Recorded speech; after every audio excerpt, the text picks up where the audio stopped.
The last signature on our divorce papers seemed to echo in the silent conference room. Each stroke of the pen severed 15 years of marriage with cold efficiency. I watched as Andrew Montgomery, soon to be my ex-husband, signed away our life, together without a single flicker of emotion crossing his perfectly composed face. I'd love to know which corner of the globe you're watching from. And if this story speaks to you, make sure to subscribe. Tomorrow's video is one you absolutely can't miss.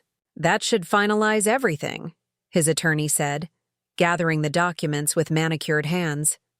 The settlement is quite generous, Mrs. Montgomery. I think you'll find it more than fair. I didn't bother correcting the premature use of my married name. In less than 24 hours, I would legally return to being Vanessa Carter. Instead, I simply nodded, maintaining the calm exterior I'd perfected over the past 3 months. Since the night I discovered the text messages, since the evening Andrew announced he'd found real passion with his 29-year-old executive assistant, Melanie. What Andrew didn't know, what no one in that tastefully subdued conference room could possibly suspect, was that this moment wasn't an ending for me.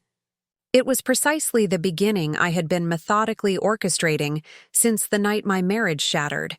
And in exactly 1 month, Andrew Montgomery would be begging to come back. The somber, wood-paneled conference room in his lawyer's downtown office seemed designed to absorb both sound and emotion. The muted beige walls, generic abstract paintings in soft blues and grays, and plush carpeting created an atmosphere where life-altering decisions could be made with business-like detachment. I sat across from Andrew, studying the man I'd spent 15 years building a life with. At 47, he still maintained the athletic build from his college baseball days, now complemented by distinguished silver at his temples and a wardrobe of impeccably tailored suits that reflected his status as the newly appointed CEO of Pinnacle Technologies. The watch on his wrist, my gift on our 10th anniversary, caught the recessed lighting as he closed the leather portfolio containing his copy of our divorce settlement.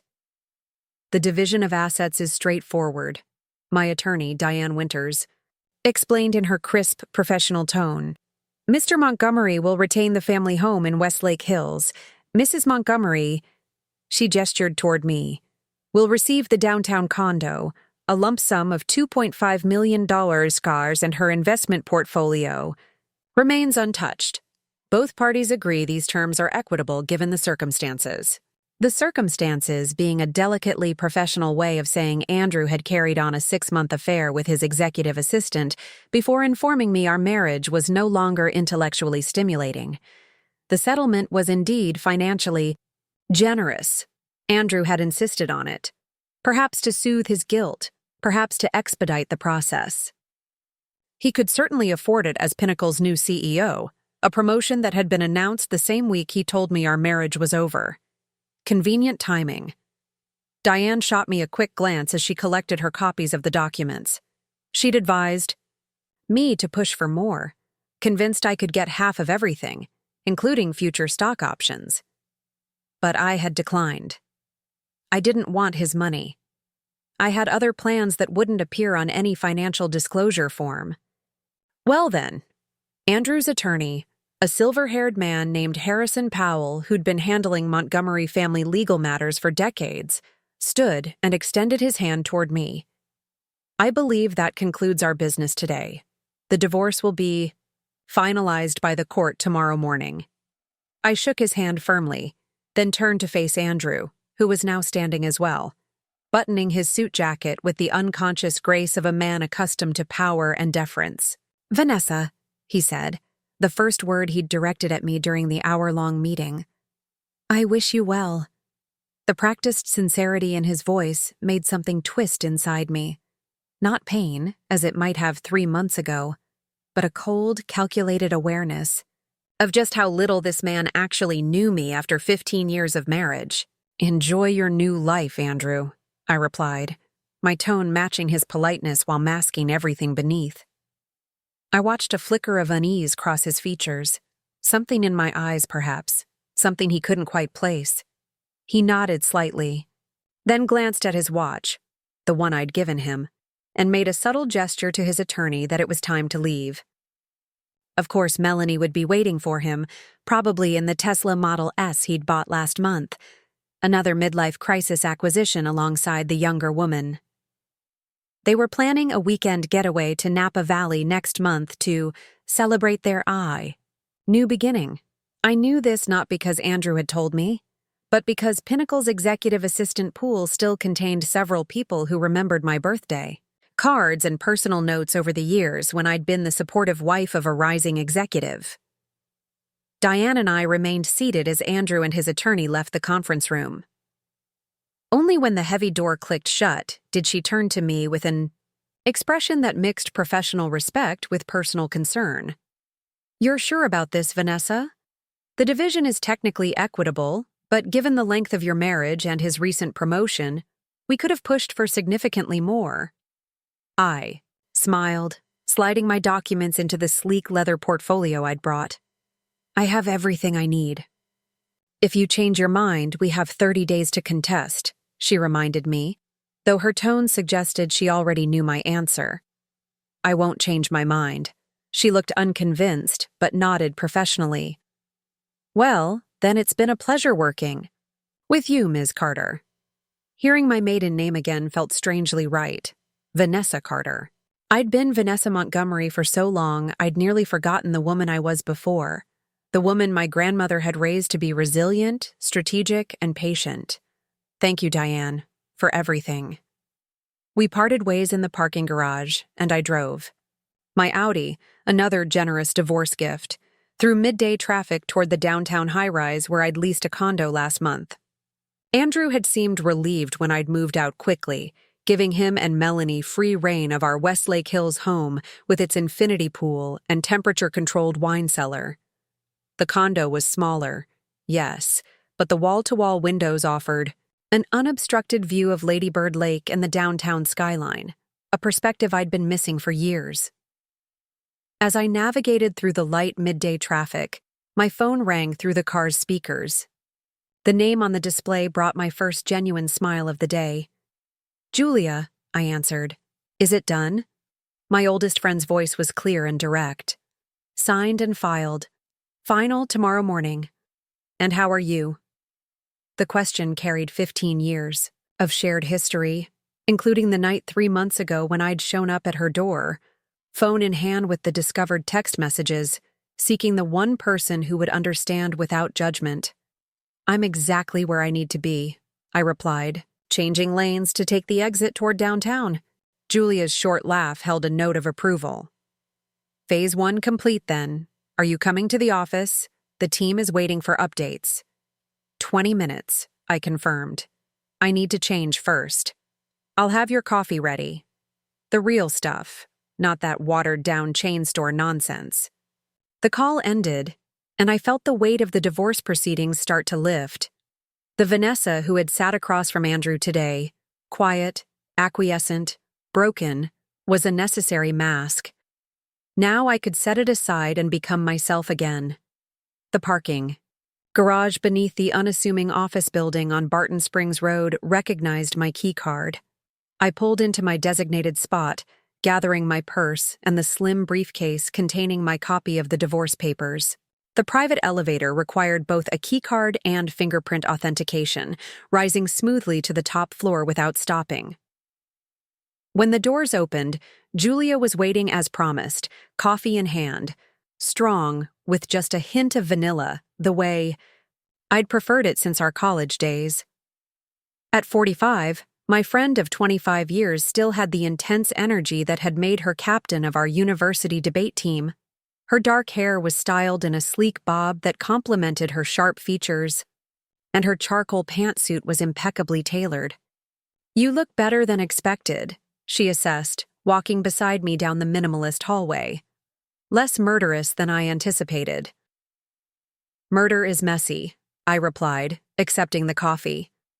"What we're doing is much more satisfying." The conference room. Doors slid open at our approach. Inside, 5 people rose from their seats around a polished table. The wall-to-wall windows showcased the lake and skyline, now bathed in early afternoon sunlight. A digital display on one wall showed a complex, organizational chart, while another monitored financial data in real time. "She's here," Julia announced unnecessarily. "And it's done." Marcus Winters, Diane's brother and our legal strategist, stepped forward first. "Congratulations on your divorce," he said, with the dry humor that made him both a brilliant attorney and an acquired taste socially. "Possibly the only time that phrase has been sincere," I replied, setting down my things. "Is everything prepared for Phase 2? "We're ahead of schedule," said Taylor Reed, our financial analyst. Her fingers danced across her tablet as she spoke. "The shell company acquisitions are complete, all routed through the offshore accounts as planned, untraceable. A lot of love and effort went into bringing this story to life. If you're enjoying it, we'd be so grateful if you'd subscribe to our channel. Now, back to where we left off." "And our inside access?" I turned to Ben Lawson, a former Pinnacle programmer who'd left after Andrew had passed him over for promotion twice, in favor of less qualified candidates who'd graduated from Andrew's alma mater. "Still active," he confirmed, his expression vindicated. "Their security upgrades last month actually opened new back doors for us. I can access any system, any file without detection." I nodded, taking my place at the head of the table. The chair felt right. Unlike the visitor's seat I'd occupied for years at Andrew's company functions, smiling politely while he took credit for ideas we'd discussed at our kitchen table. "And our timeline?" I asked, looking at the final 2 team members. Sophia. Chen, our operations specialist, projected a detailed Gantt chart onto the main screen. "Pinnacle announces quarterly results next Friday. They're planning to unveil their new acquisition during the same call. An acquisition they don't realize they won't be able to afford," added Jake Thompson, our PR strategist, with a smile that didn't reach his eyes. He'd been Pinnacle's marketing director before Andrew had gradually sidelined him after he'd refused to manipulate data for a presentation to investors. "Their stock is already showing weakness based on the industry rumors we've been circulating." "Perfect." I took a sip of coffee, feeling the familiar warmth of strategic momentum. "Let's review our positions." For the next hour, we methodically assessed every aspect of our plan. Unlike Andrew, who dominated meetings with monologues about his own brilliance, I listened more than I spoke, asking pointed questions and adjusting our approach based on team input. Pinnacle Technologies had been my husband's obsession for 2 decades. He'd joined as a sales associate and climbed relentlessly, crushing competitors and colleagues alike on his ascent to the executive suite. What he didn't know, what almost no one knew, was that I had been buying small parcels of Pinnacle stock since before we were married. The investments had started small, with money saved from my work as a technology consultant. As Andrew rose through the ranks and our household income grew, so did my investments, carefully channeled through various accounts, trusts, and eventually the offshore entities Marcus had helped establish. Andrew had always seen my interest in his company as wifely support, never suspecting I was creating a position that would one day make me one of Pinnacle's largest shadow shareholders. "Vanessa," Julia said, breaking into my thoughts. Taylor was asking about the board members. I refocused on the discussion. "Sorry. Continue, Taylor." She highlighted several names on the organizational chart. "We've identified 3 board members who are particularly vulnerable. Wilson is overextended in his real estate investments and facing a potential margin call if property values dip further. Martinez's daughter just got accepted to Yale, but needs financial aid their family income disqualifies them from. And Collins has been treating a medical condition she's kept private from the board." "What's your assessment of their loyalty to Andrew?" I asked. Jake answered before Taylor could respond. "Situational at best. Andrew stepped on all of them during his rise. They supported his CEO appointment because the previous quarters were strong, not out of personal allegiance." "Perfect," I replied. "Prepare customized approaches for each. Nothing illegal, Nothing unethical. Just correctly timed information and opportunities that align with our interests. Marcus raised an eyebrow. And if personalized persuasion isn't enough? It will be, I said confidently, because we'll be offering something Andrew can't. Long-term stability and a lifeboat away from the acquisition disaster he's steering them toward. The meeting continued as afternoon deepened outside our windows. When we finally concluded, I remained behind while the others filtered out, promising to reconvene in the morning. Julia lingered, perching on the edge of the conference table beside me. You didn't tell them the rest, she observed quietly. They don't need to know yet about your history with Pinnacle, I replied. I think it would motivate them even more. I shook my head. This isn't just about revenge, Julia. It's about correction, balance. Everyone on this team has their own legitimate reasons for wanting to see Andrew and Pinnacle's current leadership held accountable. She studied me with the penetrating gaze that had intimidated debate opponents decades ago. It's still personal for you, beyond the divorce, beyond Andrew. Of course it is. I turned to the window, watching the light glint off the lake's surface. Pinnacle's cornerstone technology was built on my father's innovation, the security protocol that Andrew's predecessor stole while my father was battling. Cancer is what launched their entire security division, which is why watching Andrew become CEO must have felt like the final insult, I finished for her. Yes, but not the final move. Julia smiled, the expression sharp with anticipation. Speaking of moves, I had a thought about accelerating our position. She outlined her idea as we gathered our things and headed toward the elevator. By the time we reached the parking garage, we'd refined it into an actionable strategy that would shave weeks off our timeline. Dinner? She suggested as we approached our cars. I checked my watch. Not tonight. I have a call with our European investors in an hour. At least you're not spending the evening looking at old wedding photos and drinking scotch, Julia teased. That would be a waste of good scotch, I replied. Besides, I've been preparing for this day since I found those texts on Andrew's phone. No time for wallowing when there's a company to acquire. We parted with a brief hug, and I drove through the now quiet streets toward my condo. Inside, I kicked off my heels and poured myself a single finger of bourbon. Not to drown sorrows, but to celebrate a milestone. The condo still held the impersonal feel of a high-end hotel, deliberately so. I'd left almost everything behind in the house with Andrew.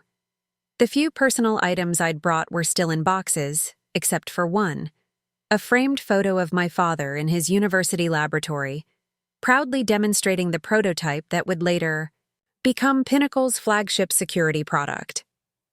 I touched the frame gently, remembering his excitement when he'd made the breakthrough, his devastation when his business partner had stolen the patents while he was undergoing cancer treatment.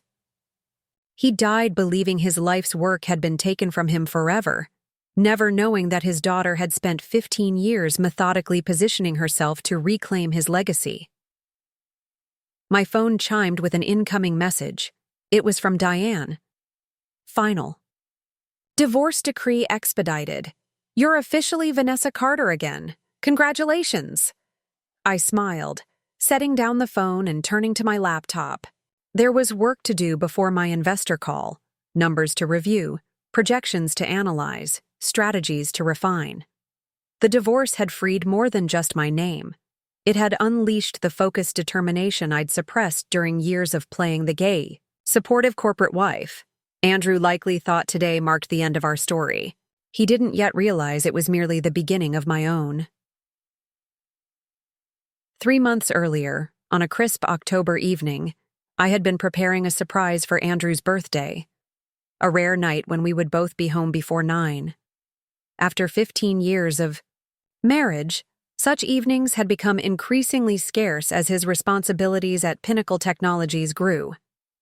I'd spent the afternoon cooking his favorite meal, beef Wellington with truffle mashed potatoes and haricots verts, a recipe I'd perfected over the years for special occasions.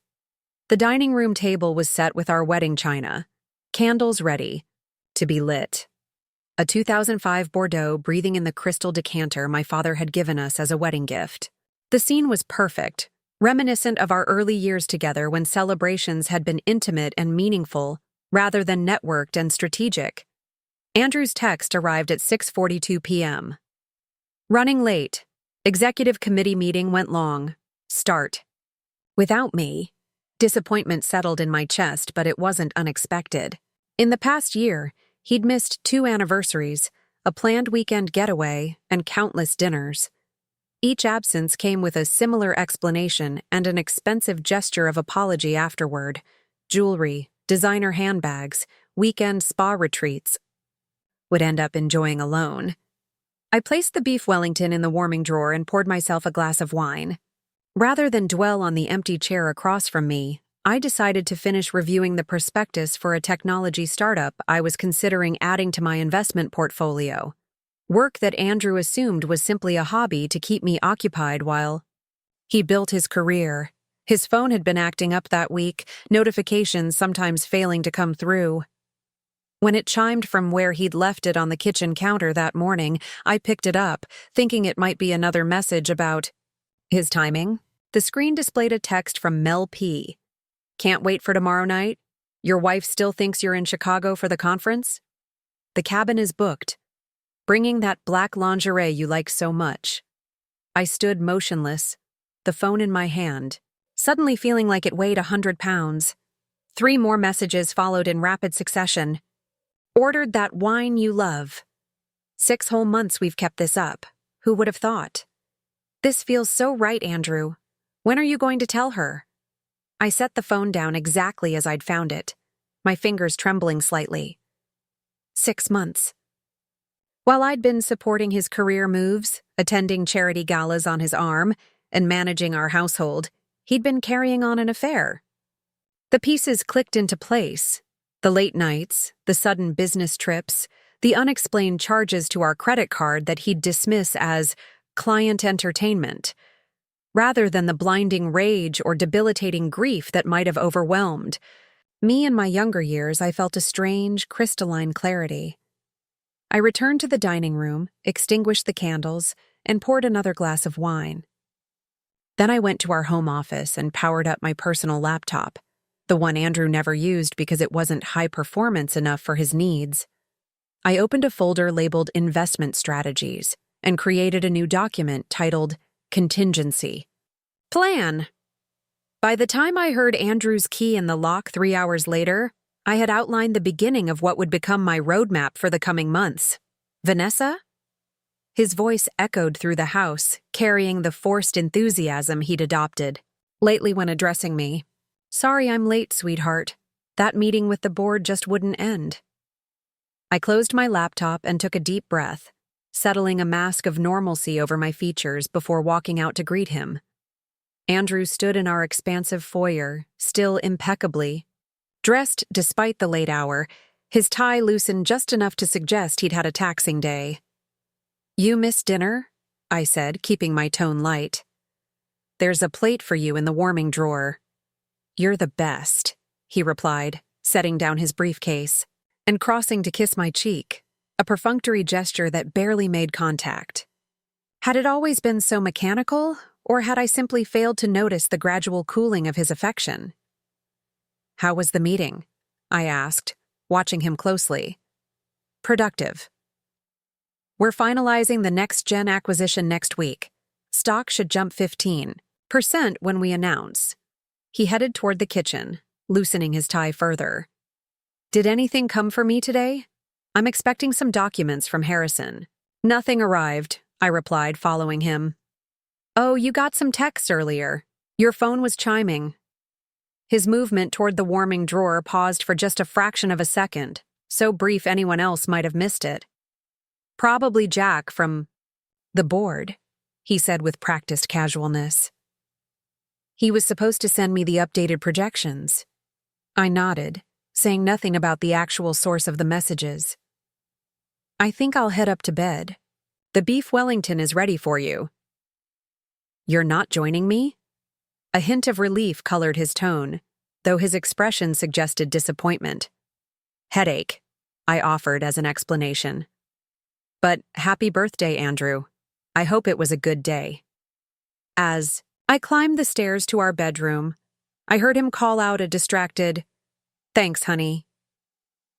I closed the bedroom door behind me and sat on the edge of our king-sized bed, my mind racing with calculations and preparations that had nothing to do with birthdays or surprise dinners. The next morning, Andrew left for what he claimed was a 3-day technology conference in Chicago. I waited until his town car had disappeared down our winding driveway before making my first call. "Julia? It's me. I need your help with something." 2 hours later, I sat in Julia's downtown condo, explaining what I'd discovered and what I intended to do about it. As my oldest friend and confidant, Julia was the only person I trusted completely with the truth of my situation and my emerging plan. "You know," she said, refilling our coffee cups, "most women would be falling apart right now, hiring divorce attorneys, or planning how to confront him." "I'm not most women," I replied, accepting the coffee. Thank God for that. Julia studied me over the rim of her cup. "So you're saying Andrew doesn't know about your investment positions in Pinnacle?" "He's always viewed my interest in the market as a cute hobby," I confirmed. "Something to keep me occupied while he does the real work of building his career. He has no idea that I've systematically acquired nearly 12% of Pinnacle's outstanding shares through various investment vehicles." Julia whistled softly. 12% of a company with a market cap of what? $4.8 billion? As of yesterday's close, yes, I nodded. And that's just the direct ownership positions. I've also built significant holdings in their major suppliers and several strategic competitors. "Vanessa," Julia leaned forward, her expression serious. "That's incredible. But why? You must have been planning this for years." I set down my coffee cup and moved to the window, looking out at the Austin skyline. It started as a way to feel connected to my father's legacy. Pinnacle built their security division on his encryption protocol, the one that Bradford Wells stole from him while he was in chemo. "I remember," Julia said softly. She'd been there through my father's illness and the subsequent betrayal by his business partner. "You were still in graduate school.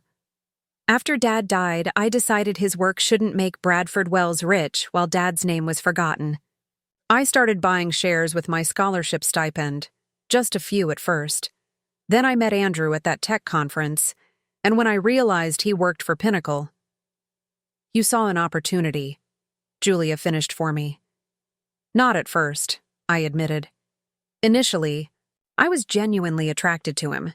He was brilliant, ambitious, charming. By the time we got married, I'd actually set aside my plan to reclaim Dad's legacy. I thought I'd found something more important." "What changed?" I turned back to face her. Over time, I watched how Andrew operated, how he'd take credit for his team's ideas, how he'd step on colleagues to advance his own position. I started to see parallels between him and Bradford Wells, men who built careers by appropriating others' work. So I resumed my investment strategy, quietly, methodically. "And now?" Julia asked, though her knowing expression suggested she'd already guessed. "Now I have the perfect catalyst to accelerate. My timeline," I said, my voice steady with resolve. "Andrew's betrayal has removed any remaining hesitation I might have had. He's given me the freedom to reclaim not just my father's legacy, but my own agency." For the next several hours, Julia and I refined what would become phase 1 of my plan. As the CEO of a boutique cybersecurity firm, Julia had both the technical expertise and industry connections that would prove invaluable in the coming months. "You'll need a team," she pointed out as afternoon turned to evening. "People with specific skills, absolute discretion, and preferably a personal motivation to see Andrew Montgomery's downfall." "I already have a list," I replied, pulling up a document on my tablet. "Former Pinnacle employees who left under questionable circumstances, industry specialists who've had dealings with Andrew, financial experts who understand the intricacies of corporate acquisitions." Julia reviewed the names, nodding in approval. "Impressive. but establishing this operation will require significant resources. The divorce settlement will provide that, I explained.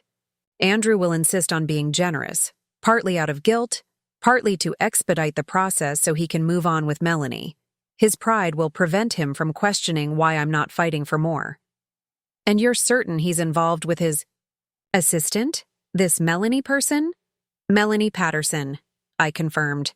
29, MBA from Texas State, hired as his executive assistant 14 months ago. From what I've gathered, she's actually quite competent. Graduated top of her class. Speaks 3 languages. But Andrew doesn't value her for her brain. How do you know all this? Julia asked, impressed. I still have friends in the Pinnacle support staff, I replied. People Andrew never bothered to learn the names of despite seeing them daily for years. It's amazing what people will share when they feel overlooked and underappreciated. The sky outside Julia's windows had darkened to indigo when I finally gathered my things to leave. We'd outlined a comprehensive strategy that would unfold over the coming months, a plan that would not only address Andrew's betrayal, but would fundamentally reshape Pinnacle Technologies. Are you going back to the house tonight? Julia asked, as she walked me to the door. You're welcome to stay here if you'd prefer not to be alone. I need to be there when he returns tomorrow, I explained. Everything has to appear normal while I set things in motion. Julia embraced me tightly. I've always known you were formidable, Vanessa, but this is next level. Necessity is the mother of reinvention, I replied with a small smile. The 3 days of Andrew's supposed Chicago conference passed quietly as I began implementing the initial steps of my plan. I contacted a real estate agent about downtown condos, researched corporate entity formation, and made discreet calls to several people on my potential team list. When Andrew returned, tanned despite the overcast Chicago weather reported on the Yahoo News, I greeted him with the same affection I'd always shown. A kiss, questions about his trip, dinner prepared just as he liked it. If he noticed anything different in my demeanor, he gave no indication. For 2 more weeks, I maintained this careful normalcy while assembling the pieces of my strategy. I attended Pinnacle's holiday party on Andrew's arm, smiling and socializing with executives who had no idea that the CEO's quiet wife was systematically positioning herself to transform their company. I even exchanged pleasantries with Melanie, noting how she carefully maintained professional distance from Andrew in public, while their eyes communicated a very different relationship. The confrontation, when it finally came, happened exactly as I had anticipated.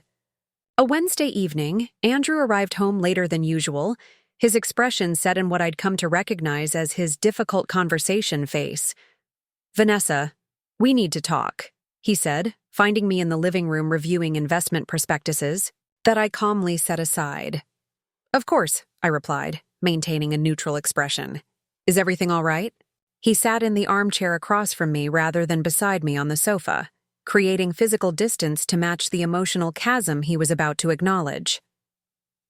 I've been doing a lot of thinking about us, about our marriage, he began, his tone rehearsed. We've been together for 15 years, and they've been good years, but I think we've grown in different directions. I said nothing, watching him deliver the speech he'd clearly practiced. You deserve someone who can give you the attention and focus you deserve, he continued, his gaze occasionally dropping to his hands. My work at Pinnacle is demanding more and more of me, especially with the CEO position, and it's not fair to you. I see, I replied softly. And does this realization have anything to do with Melanie Patterson? His head jerked up, surprise momentarily displacing his carefully constructed expression. What? Your executive assistant, I clarified unnecessarily. The one you've been sleeping with for the past 6 months, the one you took to that cabin instead of attending the Chicago conference. Andrew's face flushed, then paled. Vanessa, Please don't insult my intelligence with denials, I interrupted. Calmly. I've known for weeks.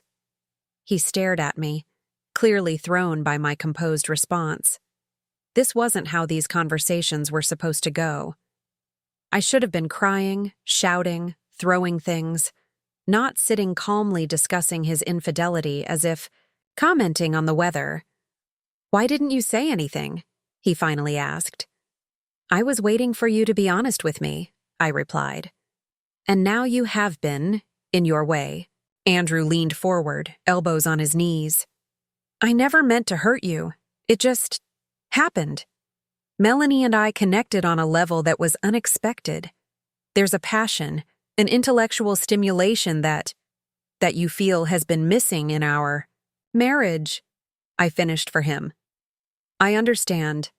His expression shifted to one of cautious relief. "You do?" "Of course. 15 years is a long time, Andrew. People change, needs evolve." I folded my hands in my lap. "So what happens now?" "I think we should separate," he said, gaining confidence from my apparent acceptance.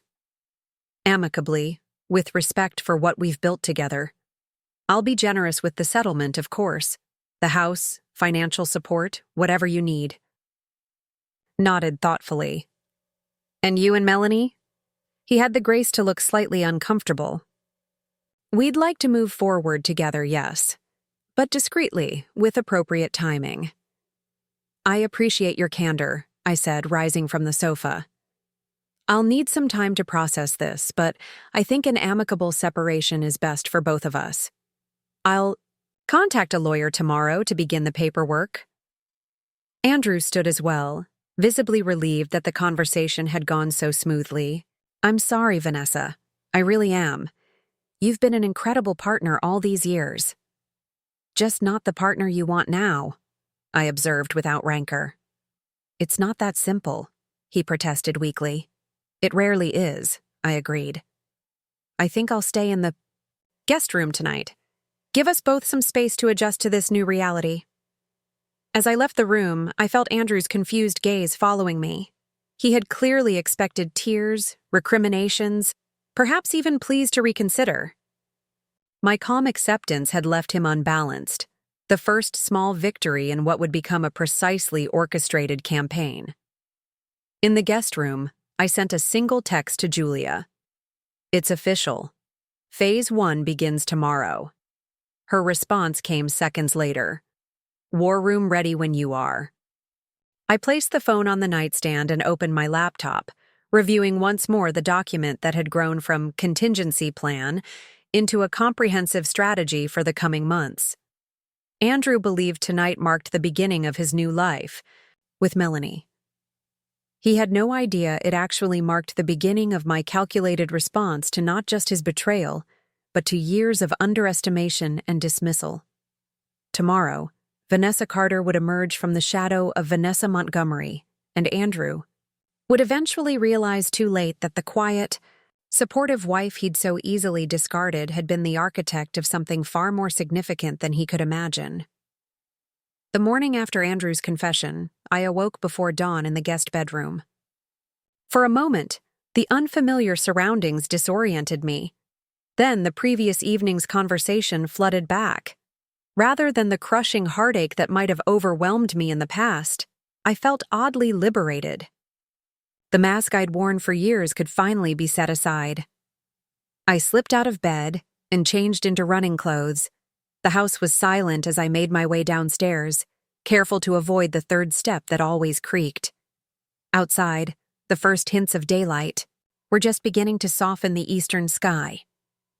3 miles into my run, as endorphins cleared away the last traces of sleep, I mentally reviewed the initial steps of my plan. The careful preparation I had begun years ago would now accelerate dramatically. What had once been a long-term strategy to reclaim my father's legacy had transformed overnight into something more immediate and comprehensive. When I returned to the house, Andrew was in the kitchen, dressed for work but looking uncomfortable in the space we had once comfortably shared.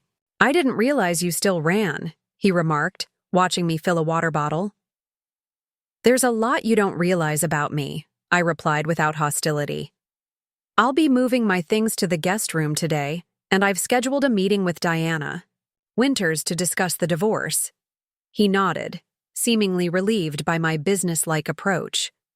I've already spoken with Harrison. He'll handle everything from my side. As I said, I want to be more than fair with the settlement. I appreciate that. I maintained neutral eye contact. I'll be looking for a place downtown, something more suited to my needs. You don't have to rush, Andrew offered, though his tone suggested otherwise. The house is large enough for us both until everything's finalized. That's generous, but I think a clean break is healthier for both of us. I took a deliberate sip of water. Will Melanie be moving in once I'm gone? Andrew's coffee cup paused halfway to his lips. We haven't discussed.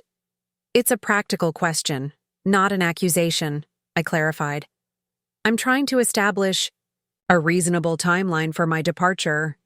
We haven't made those kinds of plans yet, he said, regaining his composure. But yes, I'll need the house for entertaining clients and board members. Of course. I set down my water bottle. I'll be out by the end of next week. As I headed upstairs to shower, I felt Andrew's confused gaze following me. My calm efficiency wasn't what he had expected. Another small victory in destabilizing his carefully constructed narrative about our relationship. By 10 o'clock, I was seated across from Diana Winters in her downtown office, explaining my situation with the same composure I'd shown Andrew. Let me make sure I understand, Diana said after I'd finished. Your husband has been having an affair with his executive assistant for 6 months, has asked for a divorce, and you're not contesting it or seeking to maximize your settlement. That's correct, I confirmed. I want this resolved quickly and cleanly. Diana leaned back in her chair, studying me. Most clients in your position would be fighting for every penny, especially given the length of the marriage and the timing coinciding with his CEO appointment. I'm not most clients, I replied. I have my own resources and priorities that don't align with a protracted legal battle. May I speak frankly, Ms. Carter? When I nodded, she continued. Your approach is unusual. After 15 years of marriage, to a man who's about to become extremely wealthy as CEO, you're entitled to a significant portion of assets and future earnings. Why would you walk away from that? I considered my response carefully. Diana came highly recommended for her discretion and strategic thinking, qualities I needed in my attorney. While I couldn't reveal my full plan, I needed her to understand enough to represent me effectively. I value my independence more than Andrew's money, I explained. And I have professional aspirations that would be complicated by a messy public divorce proceeding. Professional aspirations? Diana's eyebrow lifted slightly. Your husband mentioned you were primarily focused on supporting his career and managing your household.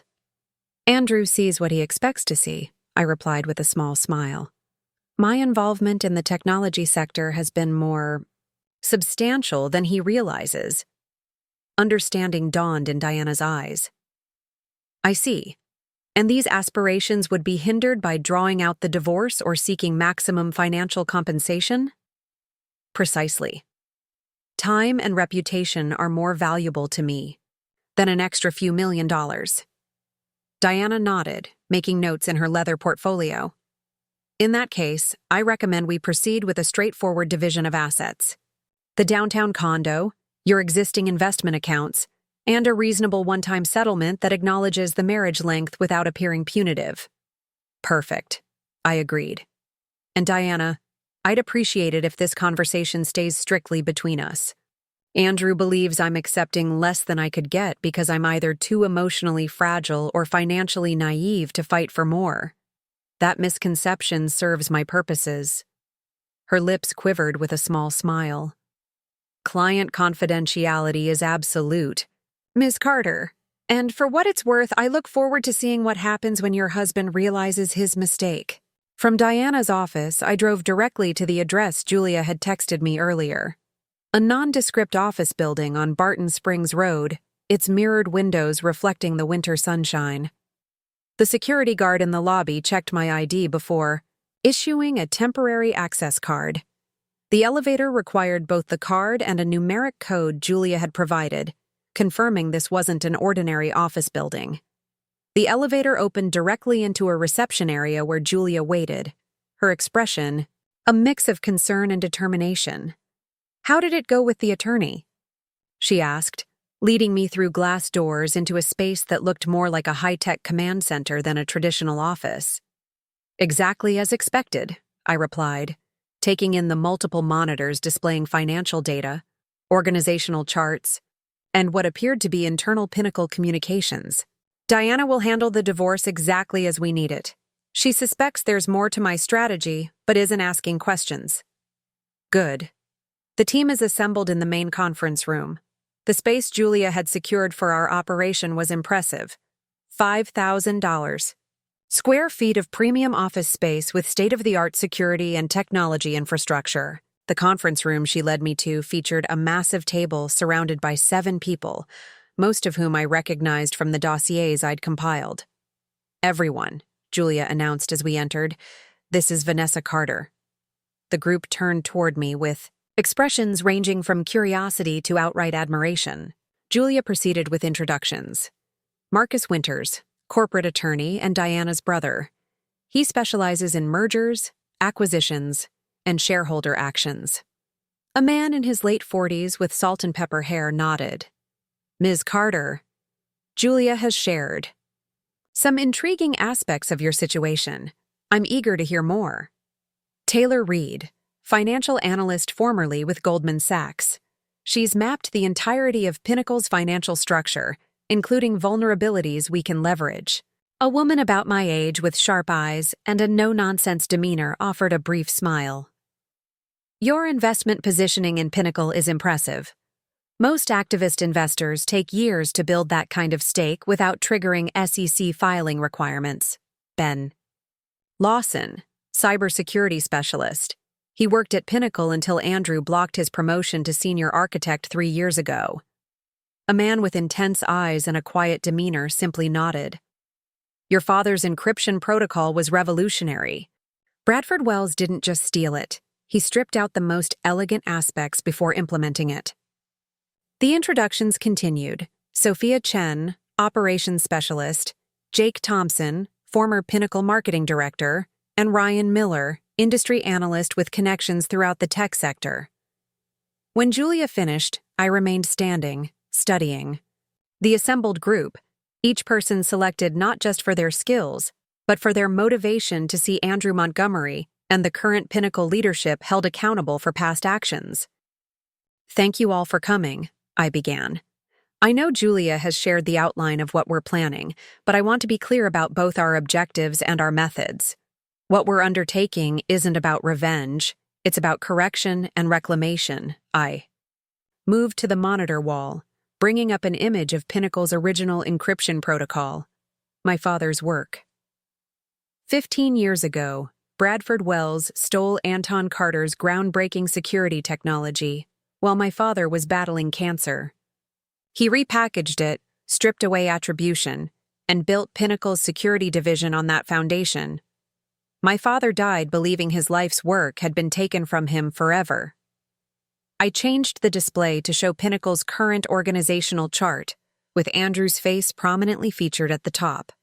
7 years ago, Andrew Montgomery began systematically pushing aside anyone at Pinnacle who threatened his rise to power, regardless of their talent or contributions to the company. Many of you experienced this firsthand. Several heads nodded. In agreement. 3 months ago, Andrew decided that after 15 years of marriage, I was no longer useful to his career trajectory, replaceable with a younger model who would be appropriately impressed by his new CEO title. I faced the group directly. Those 3 events share a common thread: the systematic devaluation of others' contributions to build a false narrative of individual brilliance and success. Our goal is to correct that narrative and reclaim what rightfully belongs to each of us: recognition, opportunity, and in my case, my father's technological legacy. "And how exactly do we accomplish that?" asked Ryan.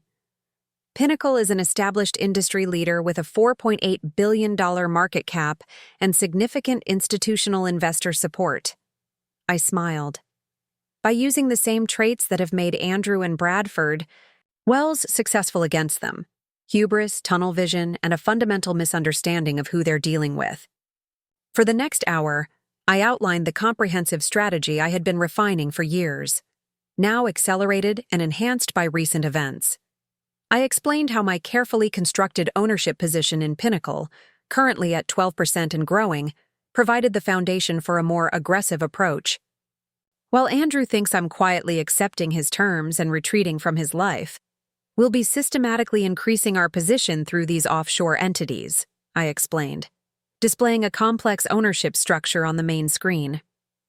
Taylor has identified the optimal purchasing strategy to reach 30% ownership without triggering regulatory disclosure requirements until the moment of our choosing.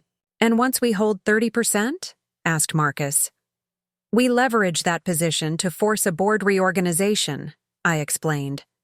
But not before we've addressed the company's most immediate vulnerability: the next-gen acquisition Andrew is pushing to complete next month. Ben leaned forward. The security firm in Boston? I've reviewed their technology. It's massively overvalued at the price Pinnacle is offering. Precisely, I nodded. And as of this morning, we've confirmed that Andrew has a personal financial interest in NextGen through a shell company registered in the Cayman Islands. A clear conflict of interest he hasn't disclosed to the board. That's a serious breach of fiduciary duty, Marcus noted, his expression professional, but his eyes showing appreciation for the strategic implication. If documented, it could provide grounds for his removal as CEO without the golden parachute. His contract currently guarantees. The documentation exists, Ben confirmed.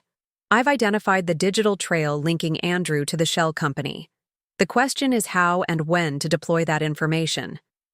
We need to time it precisely, I agreed. Which brings me to phase 1 of our plan: establishing our operational base while gathering intelligence on the next-gen deal and Andrew's other vulnerabilities.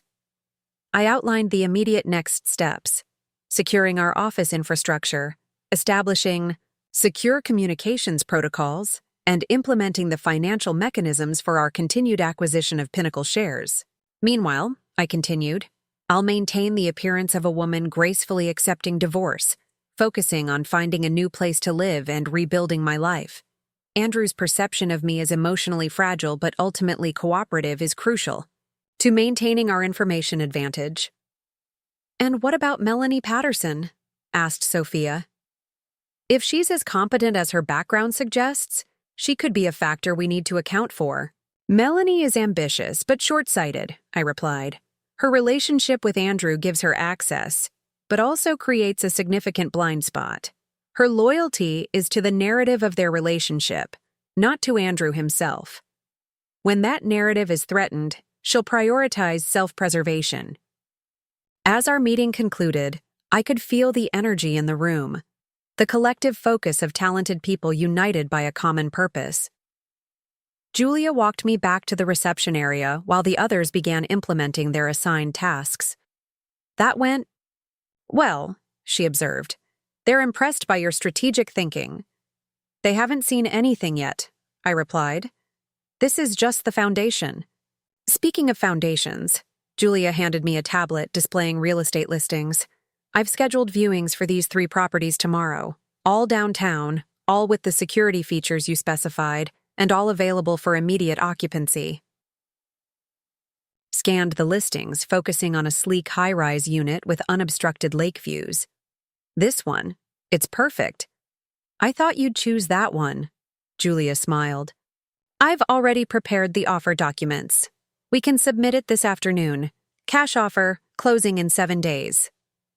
Andrew will be surprised by how quickly I'm moving out, I noted. It will reinforce his belief that I'm eager to put our marriage behind me, while actually positioning you for the next phase. Julia completed my thought. By the way, I've made an interesting discovery about Pinnacle's board member Thomas Wilson. His real estate investments are even more precarious than we initially thought. He's facing a potential margin call if property values decline just 5% more, which they're projected to do next quarter, I observed. That's useful leverage for when we need board support. Good work. As I prepared to leave, Julia caught my arm gently. Vanessa, are you really okay? This is all happening very fast. For the first time that day, I allowed my composed facade to soften slightly. I'm running on clarity right now, Jules. The shock and grief will probably hit at some point, but right now, having a focused mission is exactly what I need. Just promise you'll tell me if it gets to be too much, she insisted. This plan depends on you being sharp. I promise, I assured her. But remember, I've been preparing for this possibility longer than Andrew realizes. The groundwork was laid years ago. We're just accelerating the timeline. Back at the house, I began the process of sorting my belongings, deciding what to take to my new life and what to leave behind. 15 years of marriage had accumulated in thousands of objects, each with its own memory attached. I approached the task methodically, prioritizing practical items and a few sentimental pieces with connections to my father or my life before Andrew. By evening, I had filled several boxes with essentials. Andrew returned home late, hesitating visibly when he saw the evidence of my pending departure stacked in the guest room. "You're moving quickly," he observed from the doorway. "No reason to delay the inevitable," I replied, sealing another box. "I'm seeing a promising condo tomorrow. I can help with the expenses if—" "That won't be necessary," I interrupted smoothly. "The settlement you're offering will be more than adequate." Andrew shifted uncomfortably. "Harrison mentioned that your attorney isn't pushing for a more aggressive financial package. He's surprised, given the circumstances." "I'm sure many people will be surprised by my choices in the coming weeks," I noted, meeting his gaze directly. "I've never been particularly predictable, Andrew." "I wouldn't say that," he countered. "You've always been consistent." Consistency and predictability aren't the same thing, I observed. One is about reliability, the other about lack of imagination. He frowned slightly, unused to this more direct version of me. "Well, I appreciate your approach to this situation. It could be much more complicated." "Oh, I imagine things will get complicated enough," I replied with a small smile. "Just not in the ways you might expect." Andrew's expression revealed confusion at my cryptic response, but he didn't pursue it. "I'll be at the office most of tomorrow. Board strategy session for the quarterly announcement." "I remember," I said, turning back to my packing. "The next-gen acquisition unveiling.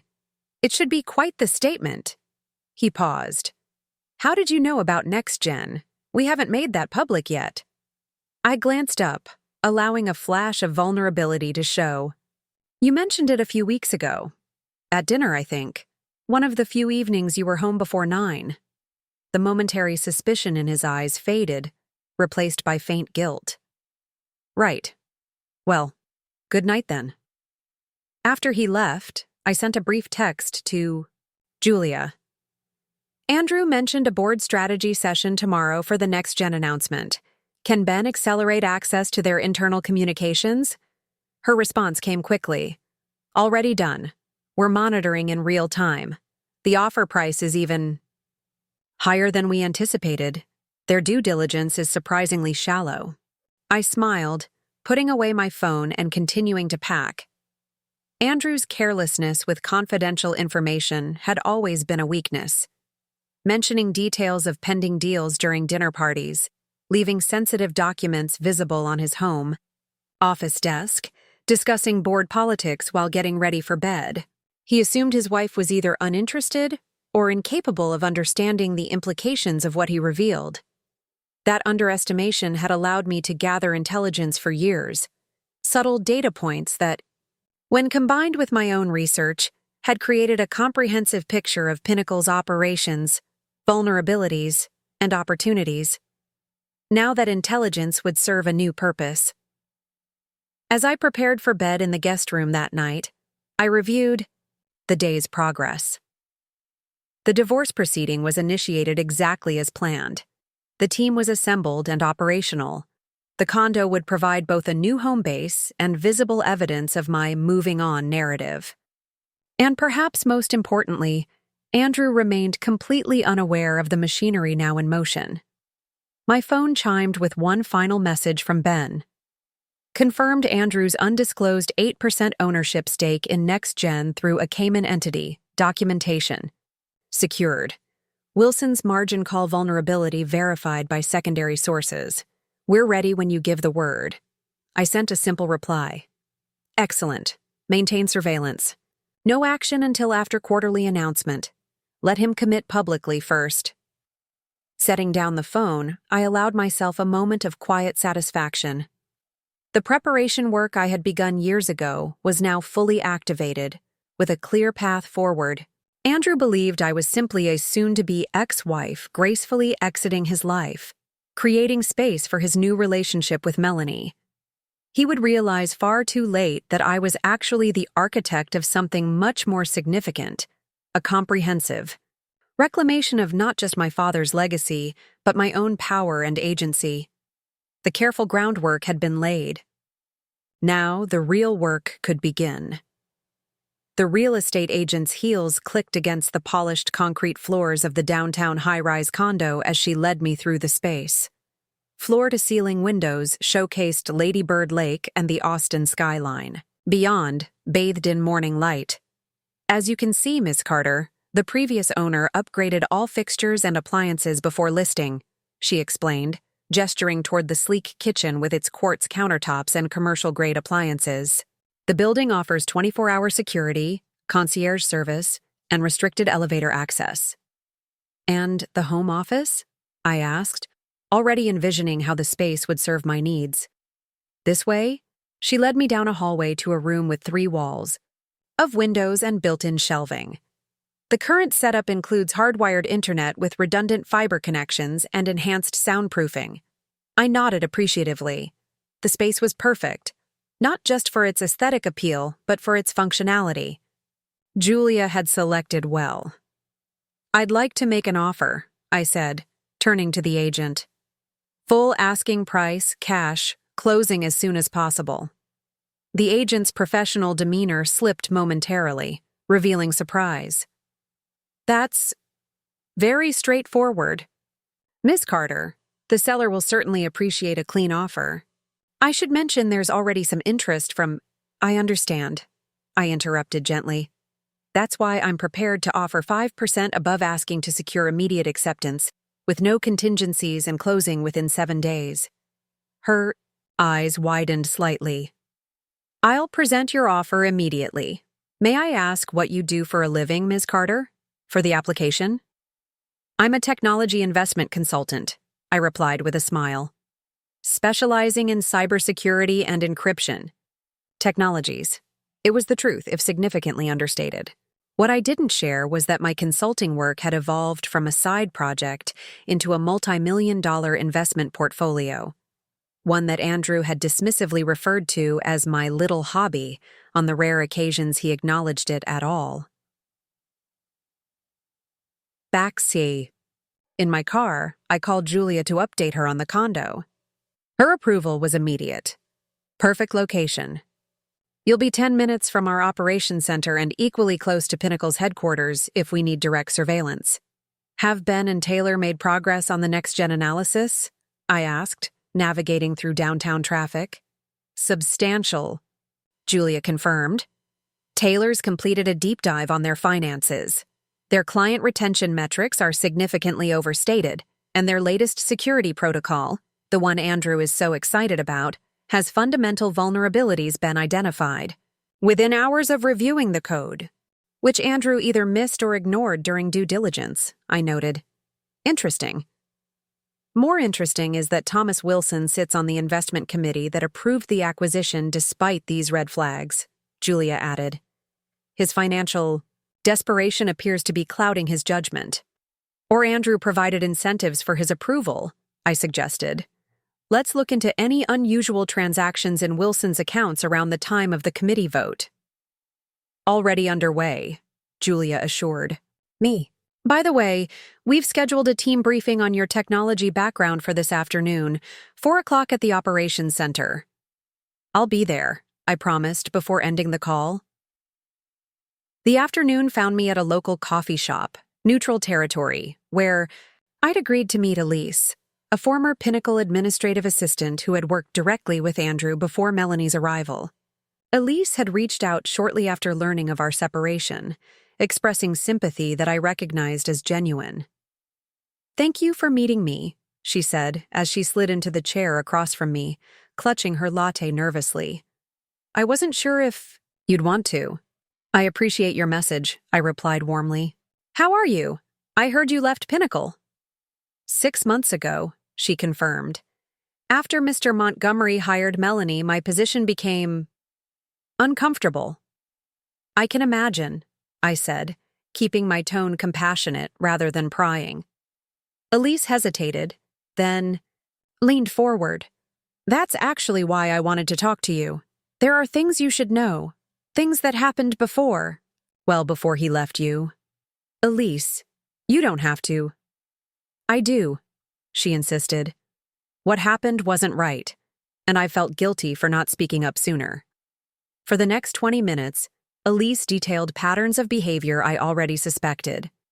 Andrew and Melanie's relationship beginning almost immediately after her hiring, their careful choreography to maintain appearances while conducting an affair, and most valuably, specific instances when confidential company information had been compromised. During their indiscreet moments, the next-gen acquisition files were left open on his desk while they were... She trailed off, blushing slightly. Anyway, I saw Melanie taking photos of the documents with her phone when she thought I'd left for the day. "That's concerning," I observed neutrally. "Did you report it?" "To whom?" Elise asked, frustration evident. "HR reports directly to Mr. Montgomery now that he's CEO. The previous director was replaced 2 months ago. This was new information, another sign of Andrew, consolidating control and removing potential oversight. "Thank you for telling me this," I said sincerely. "It can't have been easy." Elise studied me curiously. "You seem so composed about all of this. If it were me, I'd be falling apart." I smiled slightly. "Everyone processes differently. May I ask you something? During your time working with Andrew, did he ever mention my professional background? My work before we were married?" "Your work?" She looked puzzled. "He always referred to you as his wife, occasionally mentioning you were handling household matters or charity events. I assumed you were..." She stopped herself. "A housewife?" I supplied. "I'm sorry, that sounds terrible," she winced. "Not at all," I assured her. "It's exactly what Andrew wanted people to believe." After parting ways with Elise, I drove to our operations center, reflecting on how thoroughly Andrew had erased my professional identity from his narrative. It wasn't surprising. It was precisely what had allowed me to operate so effectively in his blind spot for years. The team was assembled in the main conference room when I arrived, screens displaying various aspects of Pinnacle's operations, financial metrics, and security infrastructure. Julia called the meeting to order as I took my seat at the head of the table. Today's briefing focuses on Vanessa's unique expertise and how it positions us strategically against Pinnacle, she began. "Many of you know pieces of this information, but understanding the complete picture is crucial to our operation." She nodded to me, and I stood, moving to the main display where a university photograph of my father appeared. Anton Carter in his MIT laboratory, circa 1995. Most of you know that my father, Dr. Anton Carter, developed the quantum-resistant encryption protocol that became Pinnacle's cornerstone product, I began. What fewer people know is that I was working alongside him on that project from the beginning.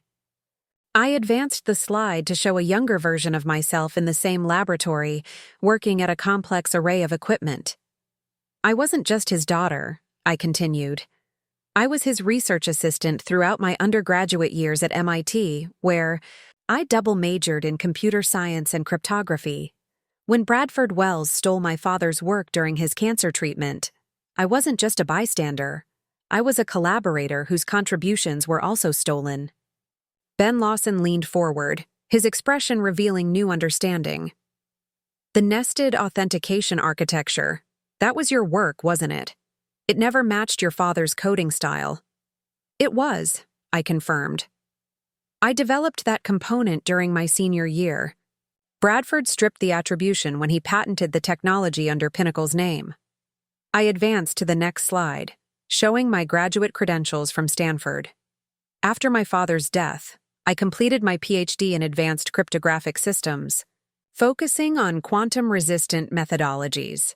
My dissertation extended the work my father and I had begun, developing next-generation protocols that remain theoretically unbreakable even with quantum computing advancements. Wait, Taylor interrupted, her analytical mind making connections. If you published this research, why hasn't Pinnacle implemented these advancements? They're still using the original architecture with minor modifications. Because they don't know the research exists, I explained. I published under my mother's maiden name, Elizabeth Reynolds, to avoid any connection to Anton Carter that might alert Bradford Wells.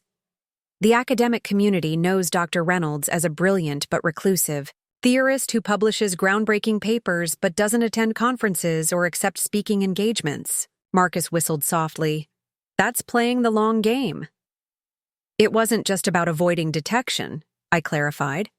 It was about building a body of work that would eventually establish irrefutable proof of my expertise when the time came to reclaim my father's legacy.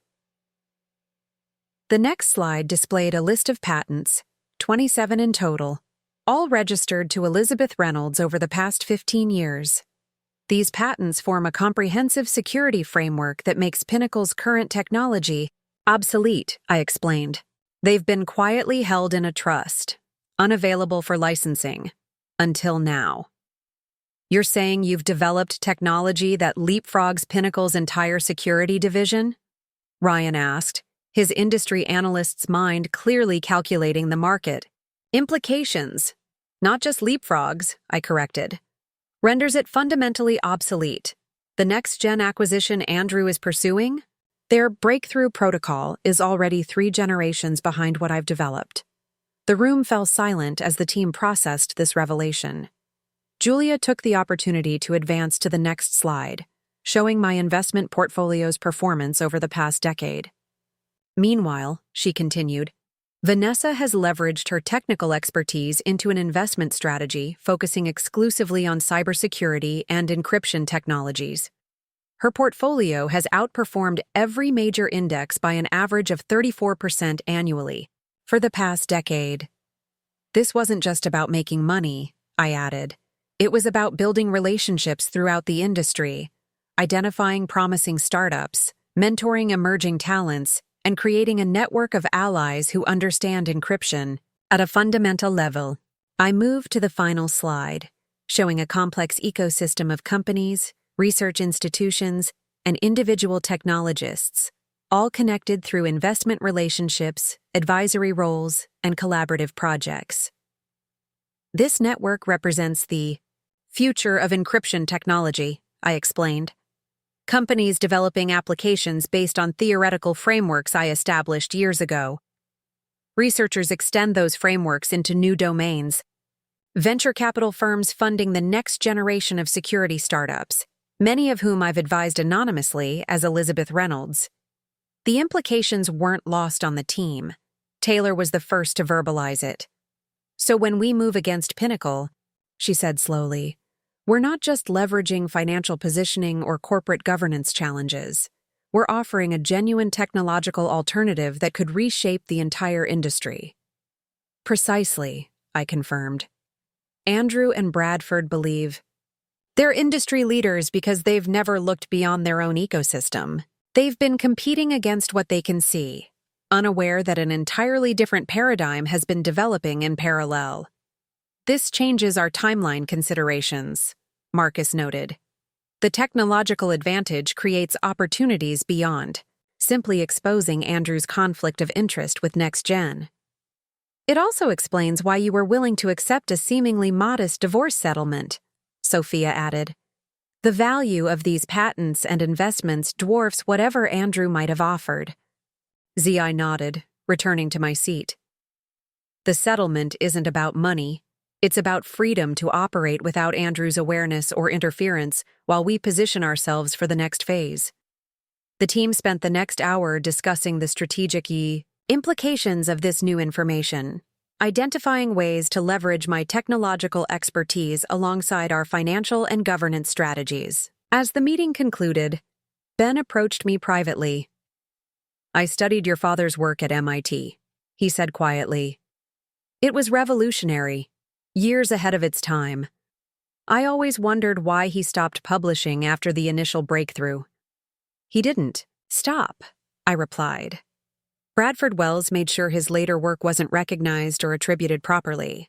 After the cancer diagnosis, my father couldn't fight that battle. But you've been fighting it all along, Ben observed. Through your own research, your investments, even your marriage to Andrew. The marriage wasn't initially strategic, I admitted. I genuinely loved Andrew once.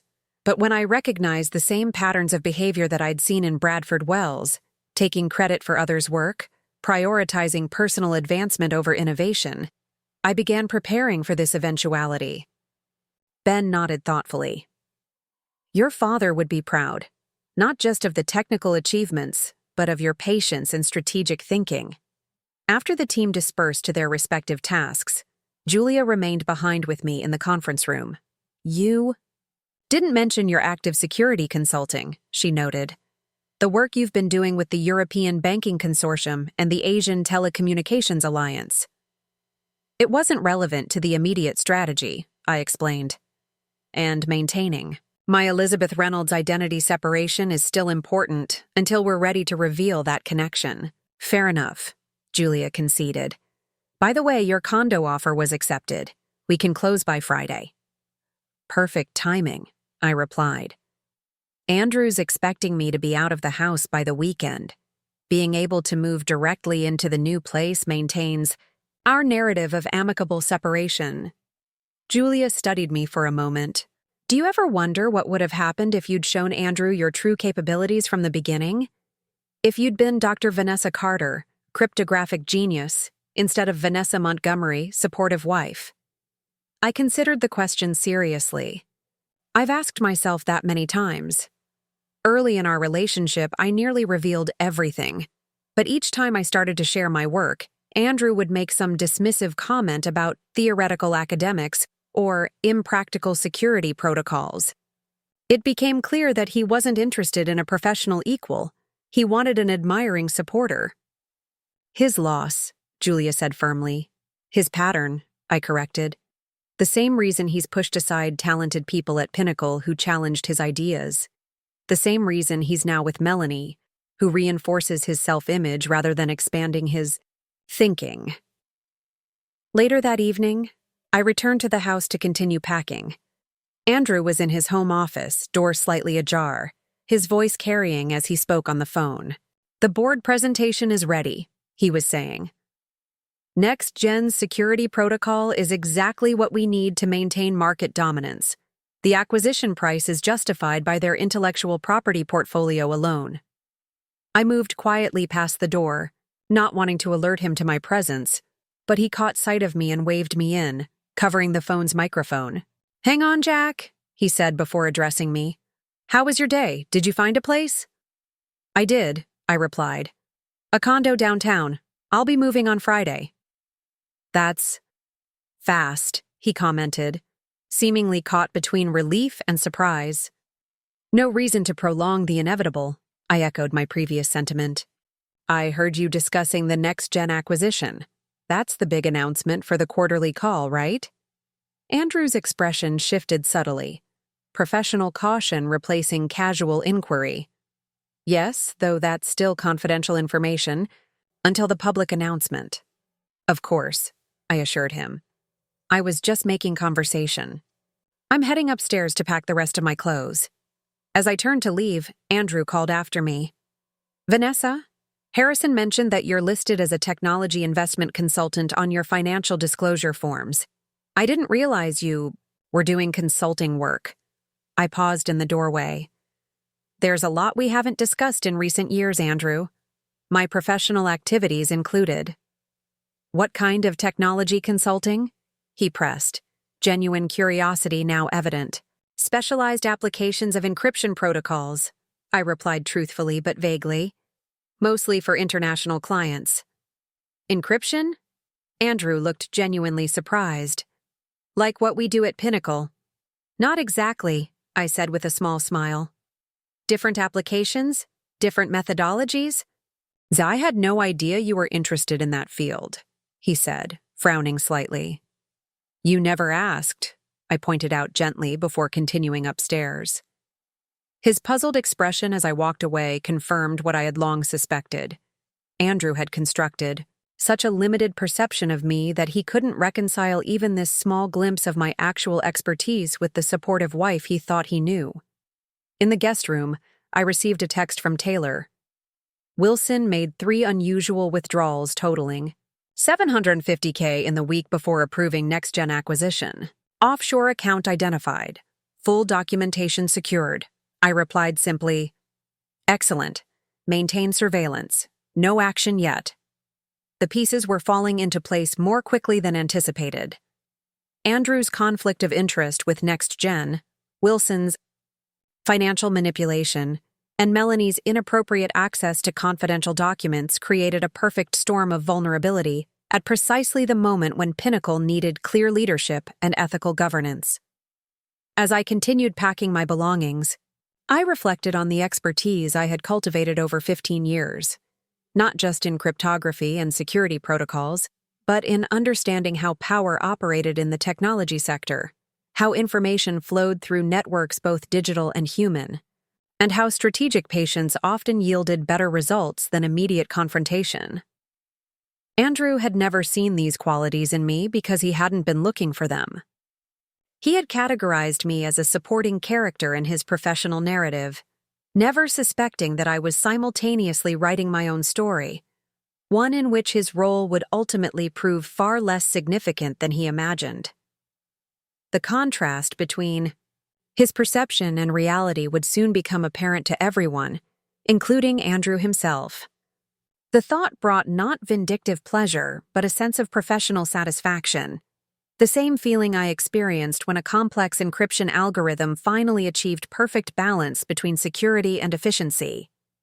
The divorce would be finalized tomorrow morning, officially marking the end of Vanessa Montgomery and the re-emergence of Vanessa Carter.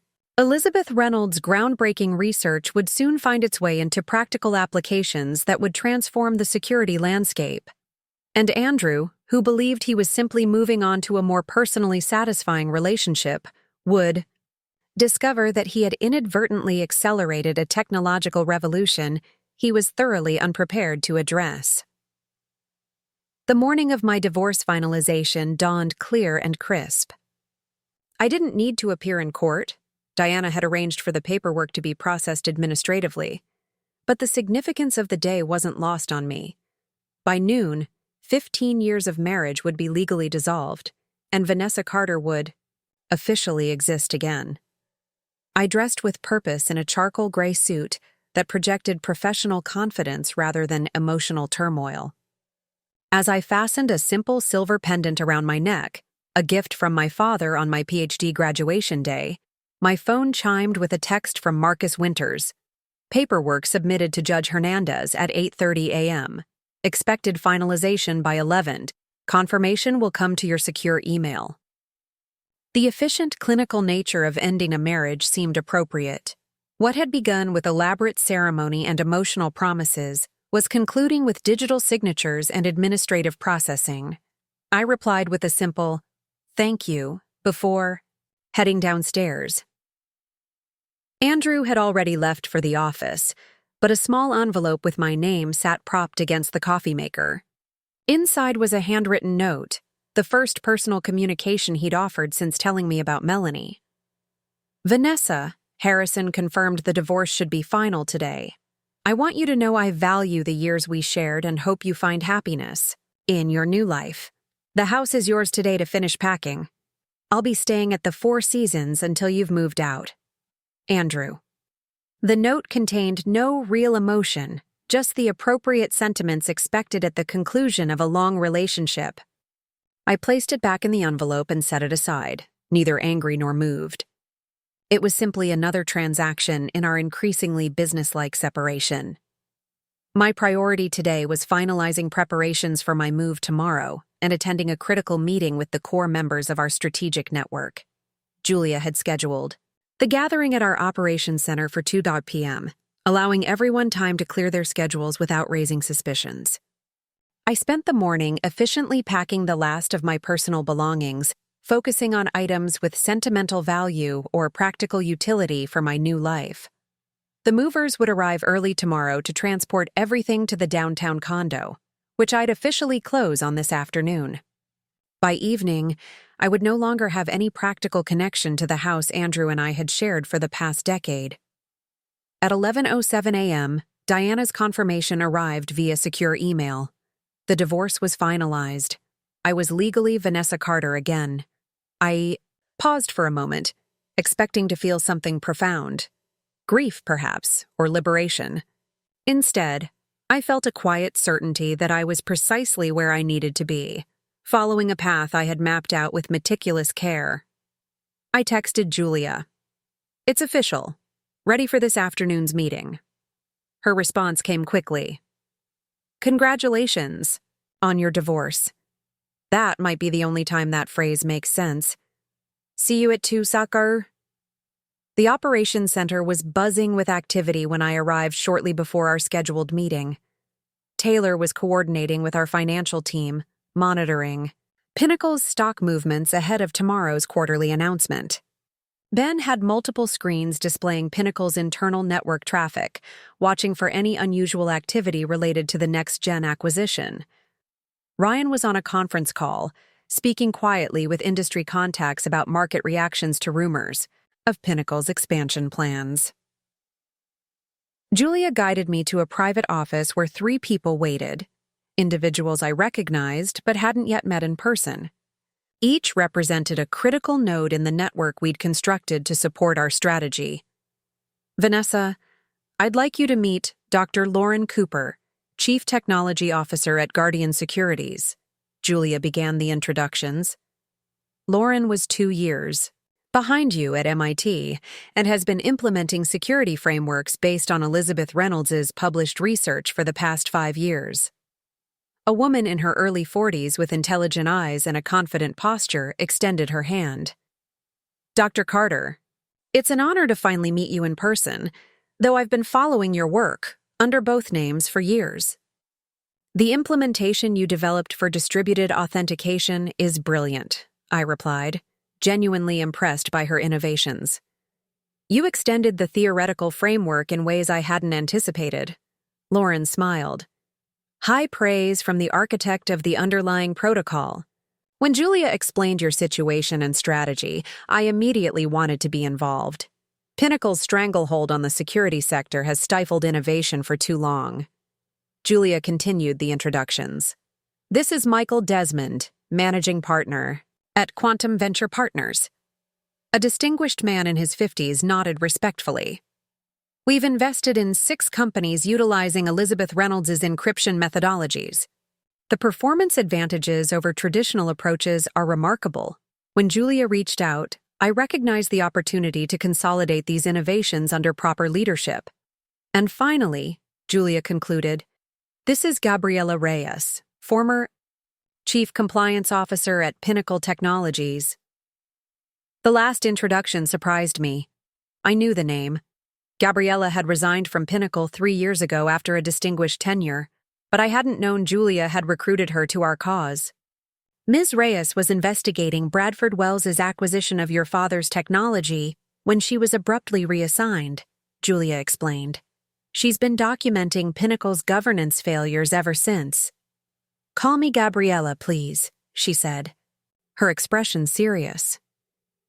"I spent 15 years at Pinnacle believing I was helping build an ethical technology leader. When I discovered the truth about how your father's innovations were acquired, I began gathering evidence. Bradford Wells and now Andrew Montgomery have systematically undermined proper corporate governance to protect themselves. Your insights will be invaluable, I acknowledged, especially regarding board dynamics and compliance vulnerabilities. The five of us moved to the main conference room where the rest of our core team had assembled. As we took our seats, I noted how carefully Julia had structured this network, each person bringing unique expertise, influence, and motivation to our collective effort. Thank you all for making time for this critical strategy session, I began, surveying the assembled group. Tomorrow marks Pinnacle's quarterly announcement and the public unveiling of the next-gen acquisition. It also marks the beginning of our active phase. I nodded to Taylor, who activated the main display showing a comprehensive overview of our current positioning. Our ownership stake in Pinnacle now stands at 24%, she reported. We've been accelerating purchases through our offshore entities as planned, focusing on blocks sold by institutional investors concerned about leadership stability. At the current trajectory, we'll reach 30% within 10 days, just under the threshold requiring public disclosure. What about the insider reaction to our accumulation? Marcus asked. Minimal awareness so far, Ryan responded. Their attention is focused on the next-gen announcement and quarterly results. Several board members have privately expressed concerns about Andrew's decision-making process, but no one's connecting those concerns to the ownership shifts. And our intelligence on Andrew's conflict of interest? I asked, turning to Ben. Fully documented, he confirmed. We've established the complete paper trail linking Andrew to an 8% ownership position in NextGen through his Cayman Islands shell company. The timeline clearly shows he acquired this position before initiating acquisition discussions, then championed an inflated purchase price that would directly benefit him. What about Thomas Wilson's financial vulnerability? Sophia took this question. His margin calls are now imminent. Property values in his Austin portfolio declined another 2.3% last week.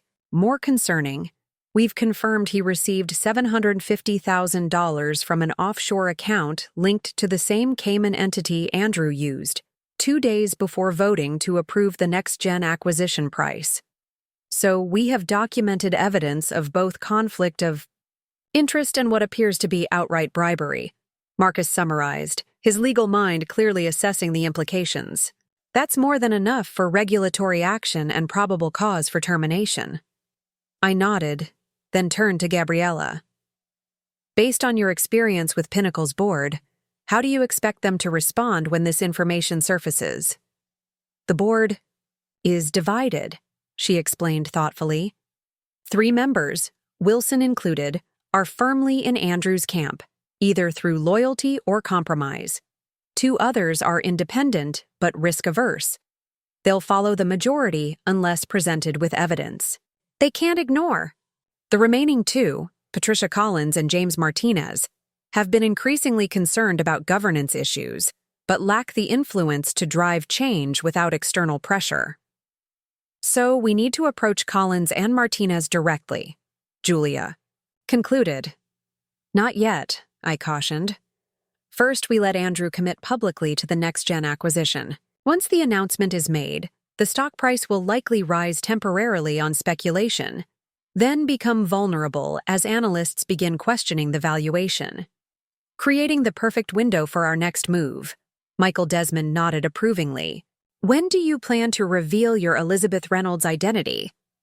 After we've established control positioning, but before full implementation of the technological transition, I explained.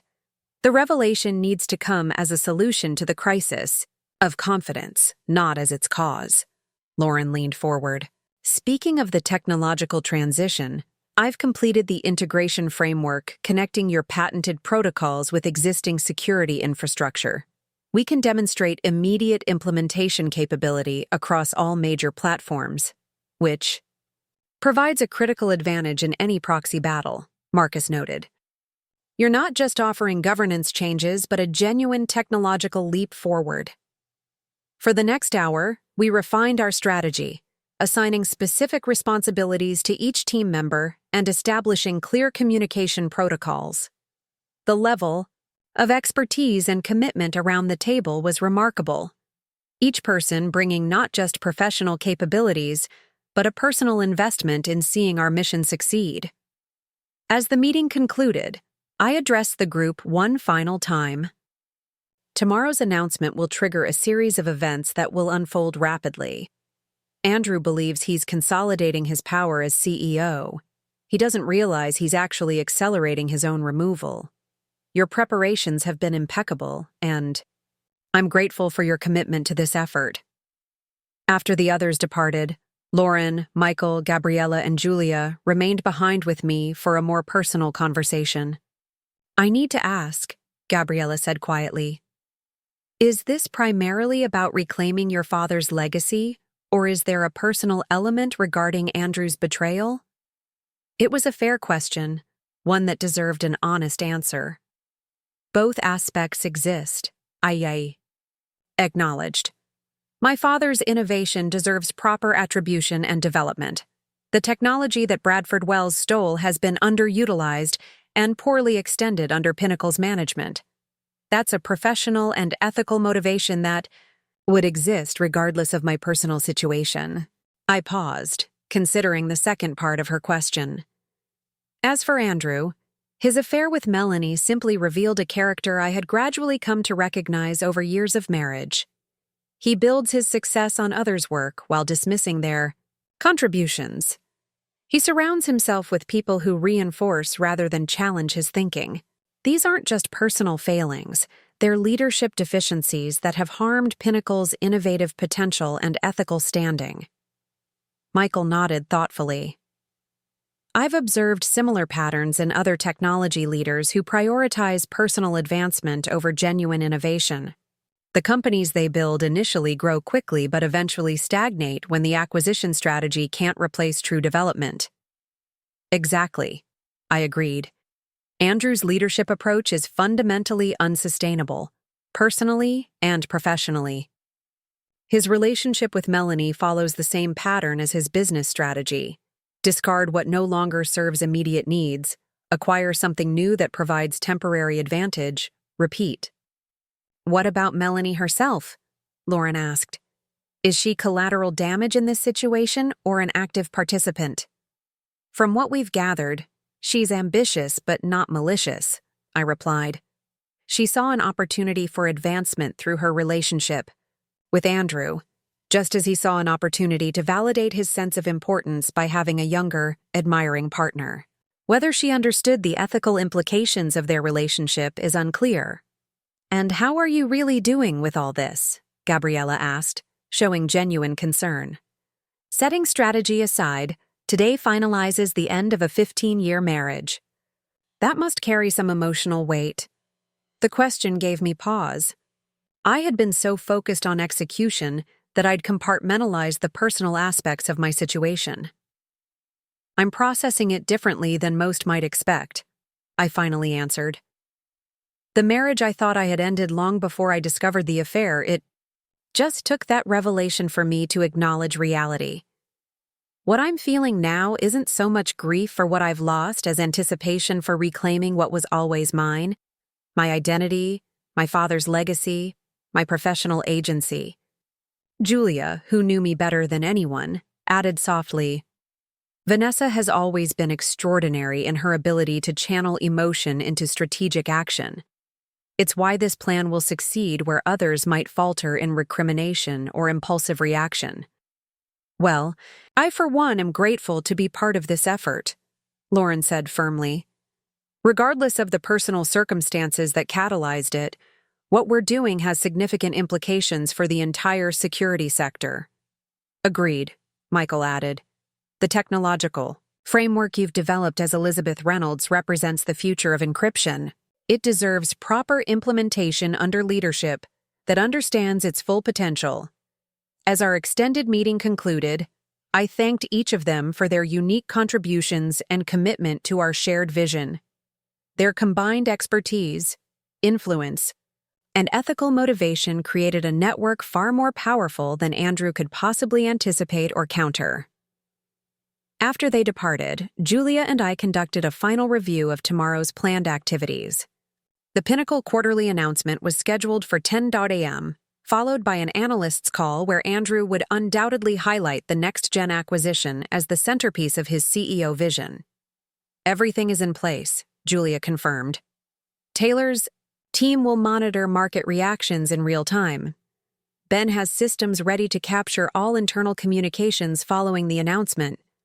Ryan's industry contacts are prepared to raise appropriate questions during the analyst's call. And my closing on the condo? Scheduled for 2 p.m., she confirmed.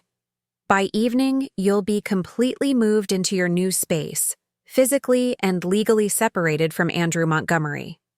I nodded, feeling a sense of quiet satisfaction at the meticulous coordination. What about Bradford Wells? Any response to our back-channel inquiry? Nothing direct yet, Julia replied. His assistant acknowledged receipt of the message but indicated he's traveling internationally until next week. The timing might actually work in our favor, addressing Andrew's leadership issues first, then tackling the original technology appropriation separately. Perfect, I agreed. One battle at a time. As I prepared to leave, my phone chimed with an incoming text from an unknown number. The message was brief, but its implications significant. Ms. Carter, this is Patricia Collins from Pinnacle's board. I understand you've recently divorced Andrew Montgomery. I believe we should meet privately to discuss matters of mutual concern. Tomorrow, 4 p.m., Trulux Private Dining Room? Please confirm if this works for you. I showed the message to Julia, whose eyebrows rose in surprise. Collins reaching out directly? That's unexpected at this stage. But potentially advantageous, I noted. She's one of the board members Gabriella identified as concerned about governance issues. It could be a trap, Julia cautioned. Andrew might be using her to gauge your intentions or emotional state. I considered this possibility but found it unlikely. Andrew still believes I'm simply his soon-to-be ex-wife with limited understanding of Pinnacle's operations. He wouldn't consider me a threat requiring surveillance. So you'll meet with her? Absolutely, I confirmed, typing a brief response. Ms. Collins, thank you for reaching out. 4 p.m. tomorrow works for my schedule. I look forward to our conversation. As I drove to the title company to close on my condo, I reflected on the network we had assembled, each person bringing not just professional expertise, but personal commitment to our vision of correction and reclamation. Unlike Andrew, who built relationships based on utility and discarded them when they no longer served his purposes, I had created connections grounded in shared values and mutual respect. The title company process was efficient, and by 3:30 p.m. I officially owned my new home. The closing attorney handed me the keys with a smile, unaware of the significance this property held in my larger strategy. Not just a place to live, but a symbol of independence and a base of operations for the next phase of my plan. As I stood on the balcony of my new condo that evening, watching the sunset over Lady Bird Lake, I felt a profound sense of alignment. The divorce was finalized. The ownership claim to my new home was secured. The strategic network was fully activated and coordinated. Tomorrow, Andrew would make his grand announcement about NextGen, believing it cemented his position as visionary CEO. He had no idea that this very announcement would trigger the sequence of events that would ultimately remove him from that position, and in the process, restore my father's rightful place in the history of encryption technology. My phone chimed with a final message for the day, from Ben Lawson at our operations center. Unusual activity on Pinnacle's executive servers. Andrew accessed NextGen acquisition files at 8:43 p.m., forwarding selected documents to personal email. Full capture secured. I smiled slightly. Andrew's carelessness with confidential information continued to work in our favor. Every action he took to advance his personal agenda created additional evidence we could leverage at the appropriate moment. Thank you, I responded. Maintain surveillance. Tomorrow will be interesting. I turned back to the view, considering how 15 years of marriage had culminated in this moment, not with tears or recriminations, but with strategic positioning and patient execution. Andrew had discarded me for his younger secretary, believing I would retreat quietly into a diminished life. Instead, I was stepping fully into the identity and purpose I had been cultivating all along, and he would soon discover that underestimating Vanessa Carter was the most consequential mistake of his career. Dawn broke over Austin as I prepared for what would be a pivotal day in our strategy. The moving company would arrive at 8 a.m. to transport my belongings to the new condo. Pinnacle's quarterly announcement was scheduled for 10 a.m., and my meeting with board member Patricia Collins would take place at 4 p.m. Each event represented a critical component in Phase 1 of our plan. I dressed carefully in a navy suit that projected quiet authority rather than seeking attention, appropriate for someone managing a personal transition rather than orchestrating a corporate takeover. The distinction was important. Perception management remained a key advantage in our strategy. As I enjoyed my morning coffee on the terrace of what was now officially Andrew's house, my secure phone chimed with a message from Taylor. Pre-market. Activity shows Pinnacle up 2.3% on acquisition rumors. Institutional investors positioning for announcement. The market reaction was expected. Initial enthusiasm for Andrew's visionary leadership would provide the perfect setup for the volatility we would later exploit. I replied with a simple acknowledgement before gathering the last of my personal items. The movers arrived precisely on schedule, professionally and efficiently loading my carefully curated belongings. I had deliberately left behind anything associated, primarily with my life as Vanessa Montgomery, the artwork we'd collected together, the furniture selected to complement Andrew's preferred aesthetic, the accumulated objects that represented a marriage rather than an individual identity.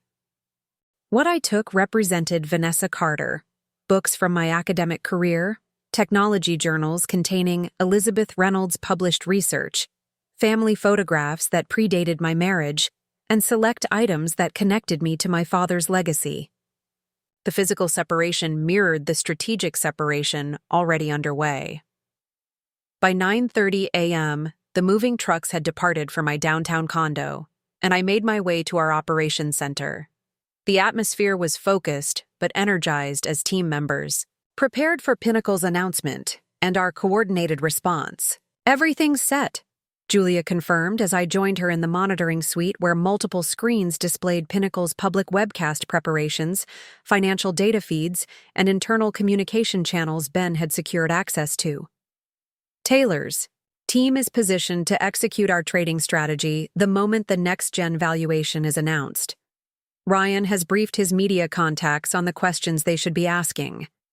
Marcus has the legal documentation ready if we need to accelerate our timeline. "And our ownership position?" I asked, accepting the coffee she offered. 7-8% as of this morning, she reported. "We've been accelerating purchases through our distributed entities. At the current pace, we'll cross the 30% threshold by Friday, triggering the disclosure requirement." "Perfect timing," I noted.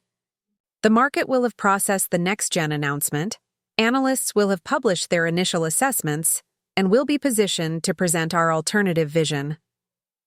The main screen showed Pinnacle's webcast beginning, with Andrew taking center stage in the company's sleek presentation space.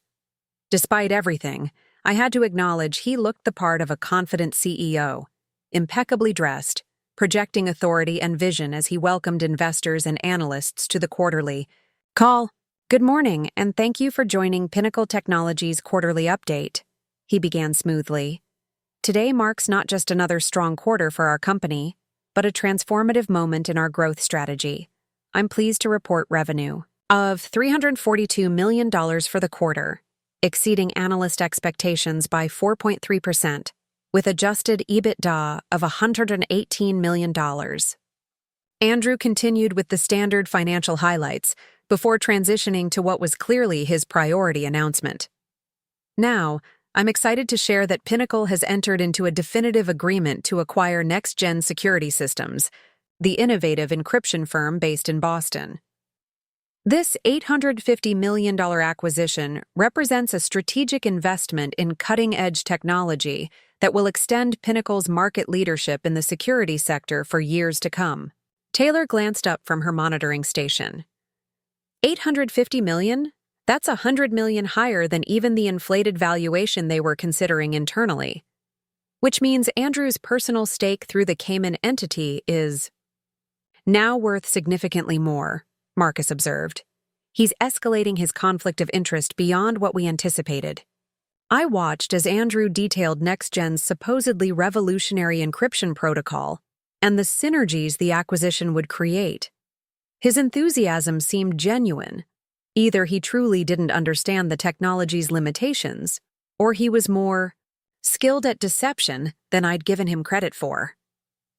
The Q&A is starting, Ben noted, increasing the volume as analysts began questioning the acquisition details. A senior analyst from Morgan Stanley asked the first substantive question. The $850 million valuation represents approximately 22 times Next-Gen's annual revenue. Can you walk us through the justification for this premium multiple given their limited commercial implementation history? Andrew's response was practiced but revealing. Next-Gen's value lies primarily in their intellectual property portfolio and the transformative potential of their encryption methodology. Traditional valuation metrics don't fully capture the strategic advantage this technology provides Pinnacle in the rapidly evolving security landscape.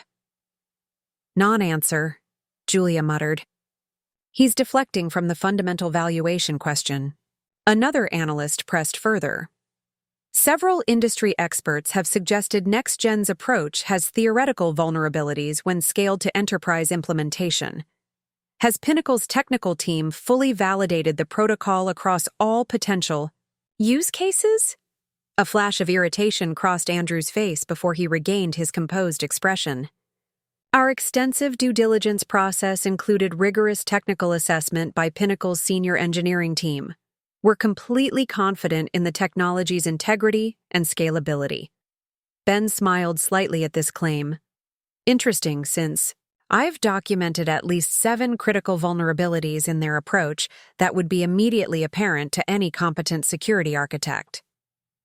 The questioning continued for another 20 minutes, with Andrew maintaining his confident stance despite increasingly skeptical inquiries about the acquisition's timing, valuation, and technical merits. When the webcast concluded, the immediate market reaction was mixed.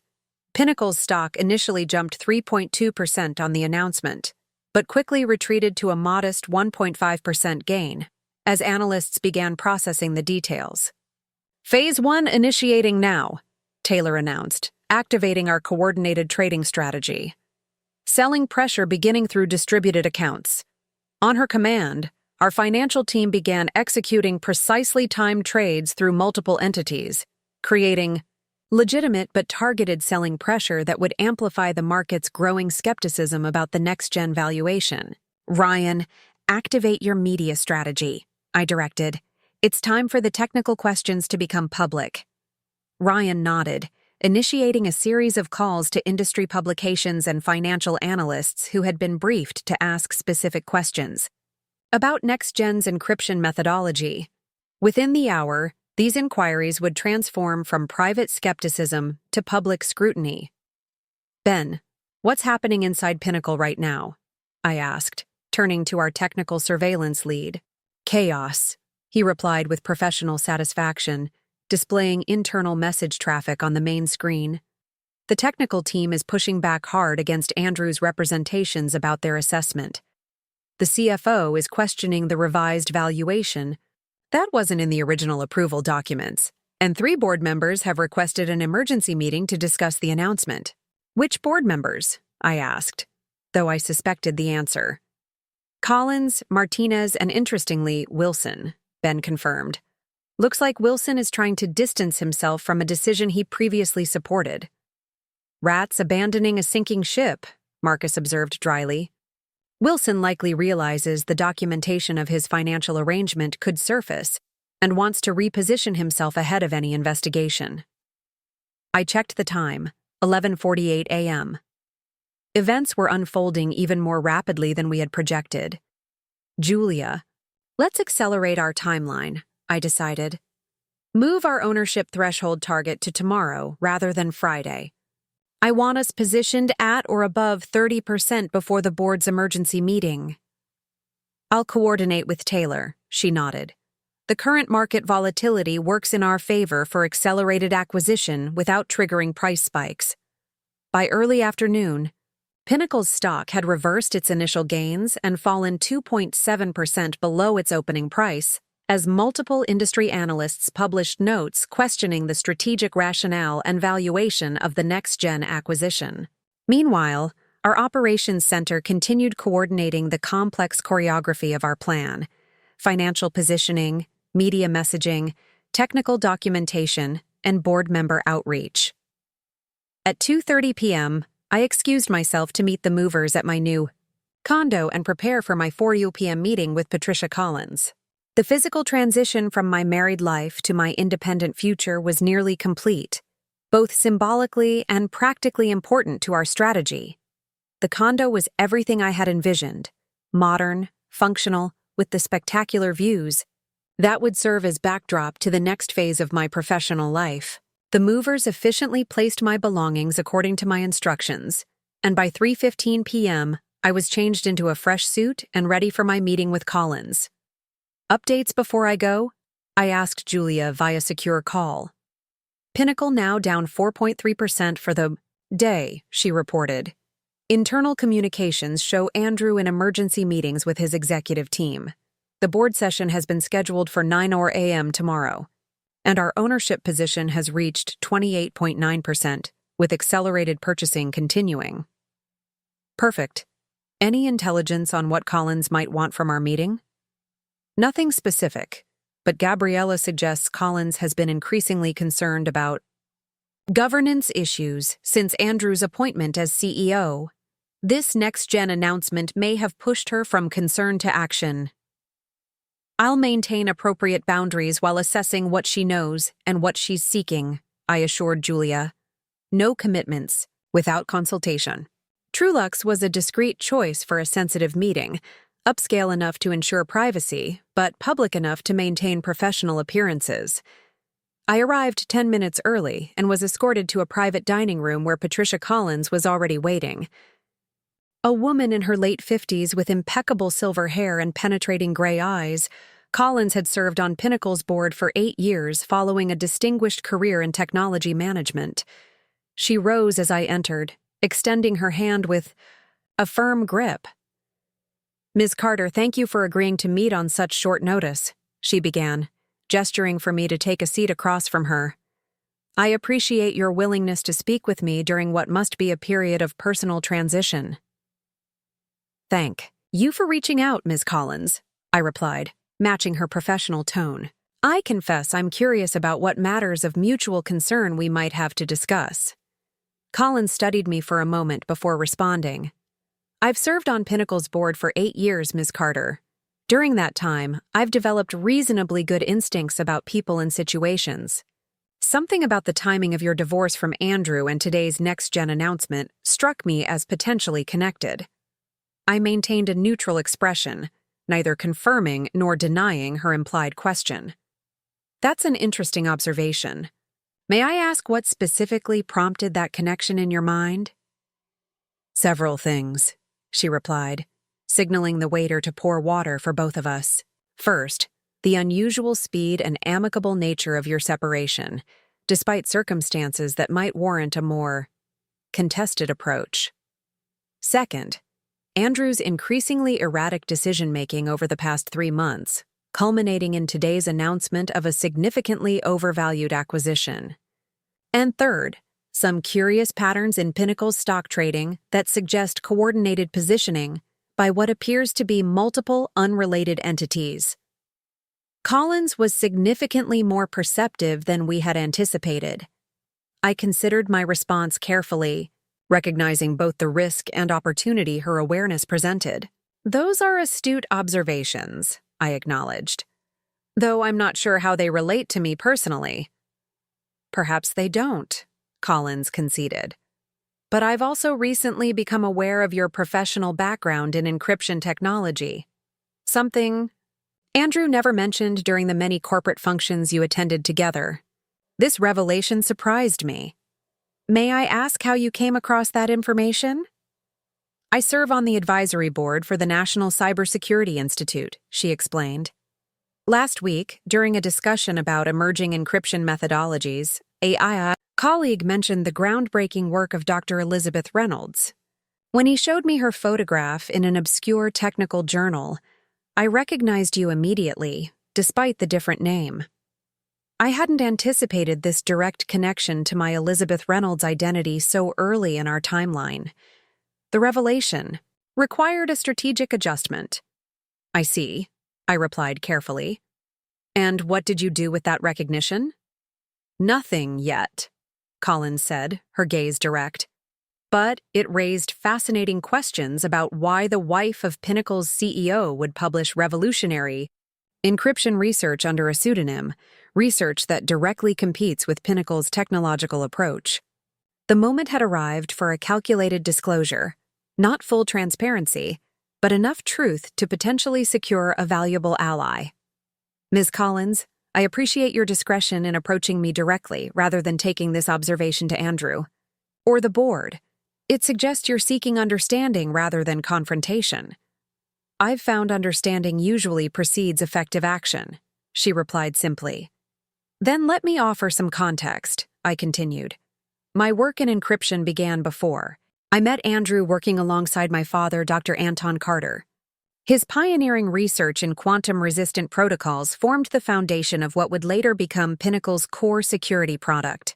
Collins's eyes widened slightly. Anton Carter. The protocols that Bradford Wells brought to Pinnacle 15 years ago. The very same, I confirmed. My father died believing his life's work had been stolen. I've spent the years since then advancing his research independently, publishing as Elizabeth Reynolds to avoid potential intellectual property conflicts. And your marriage to Andrew? Collins asked, the implications clearly dawning on her. Began as a genuine relationship, I replied truthfully. The strategic implications emerged gradually as I observed patterns of behavior in both Andrew and Pinnacle's leadership that echoed my father's experience. Collins was silent for a moment, processing this information. And now? Now I'm reclaiming my identity as Dr. Vanessa Carter, and considering how best to ensure my father's technological legacy achieves its full potential, I stated simply. Which might explain the coordinated stock acquisitions, Collins noted, though her tone remained measured rather than accusatory. I'm not in a position to discuss any investment strategies, I replied diplomatically. Collins nodded, accepting the boundary. Fair enough. Let me be direct about my concerns then. Today's next-gen announcement troubled me deeply. Not just the valuation, which seems indefensible, but the process by which it was approved. Several board members, myself included, were not given complete information before the vote. When I raised questions, they were dismissed as technical details that shouldn't concern the board. That's troubling governance, I observed neutrally. It's potentially actionable misconduct, Collins corrected firmly. Particularly given what appears to be Andrew's undisclosed personal interest in NextGen through a Cayman Islands entity. I couldn't hide my surprise at this revelation. You know about the Cayman connection? Collins smiled slightly. As I said, 8 years on the board has given me resources and instincts. What I lack is a complete picture of Andrew's activities, and more importantly, a viable alternative path for Pinnacle's leadership and technological direction. The invitation was clear, though carefully phrased to maintain deniability. Collins was effectively offering alliance without explicitly acknowledging our strategy. Ms. Collins, what exactly are you proposing? I asked directly. Nothing specific at this moment, she replied with political caution. I'm simply seeking to understand the complete landscape before tomorrow's emergency board meeting. If there are perspectives or information that might assist the board in making fully informed decisions about Pinnacle's future, I would consider it my fiduciary duty to be aware of them. I made a quick calculation about how much to reveal. Hypothetically, if someone had developed encryption technology that makes Pinnacle's current approach obsolete, along with comprehensive documentation of governance failures under the current leadership, would the board be receptive to considering alternatives? Hypothetically, Collins replied carefully. At least 3 board members would consider it their fiduciary responsibility to evaluate any legitimate alternative that better serves shareholder interests and the company's long-term technological position, even if that alternative involved significant leadership changes, especially if it involved leadership changes necessitated by documented misconduct, Collins confirmed. But such an alternative would need to present not just evidence of failures, but a viable path forward, technologically and operationally. I nodded, making my decision. Ms. Collins, I appreciate your directness. Before our conversation proceeds further, I'd like to consult with my advisors. Would you be available for a more comprehensive discussion tomorrow morning, before your board meeting? I would, she agreed readily.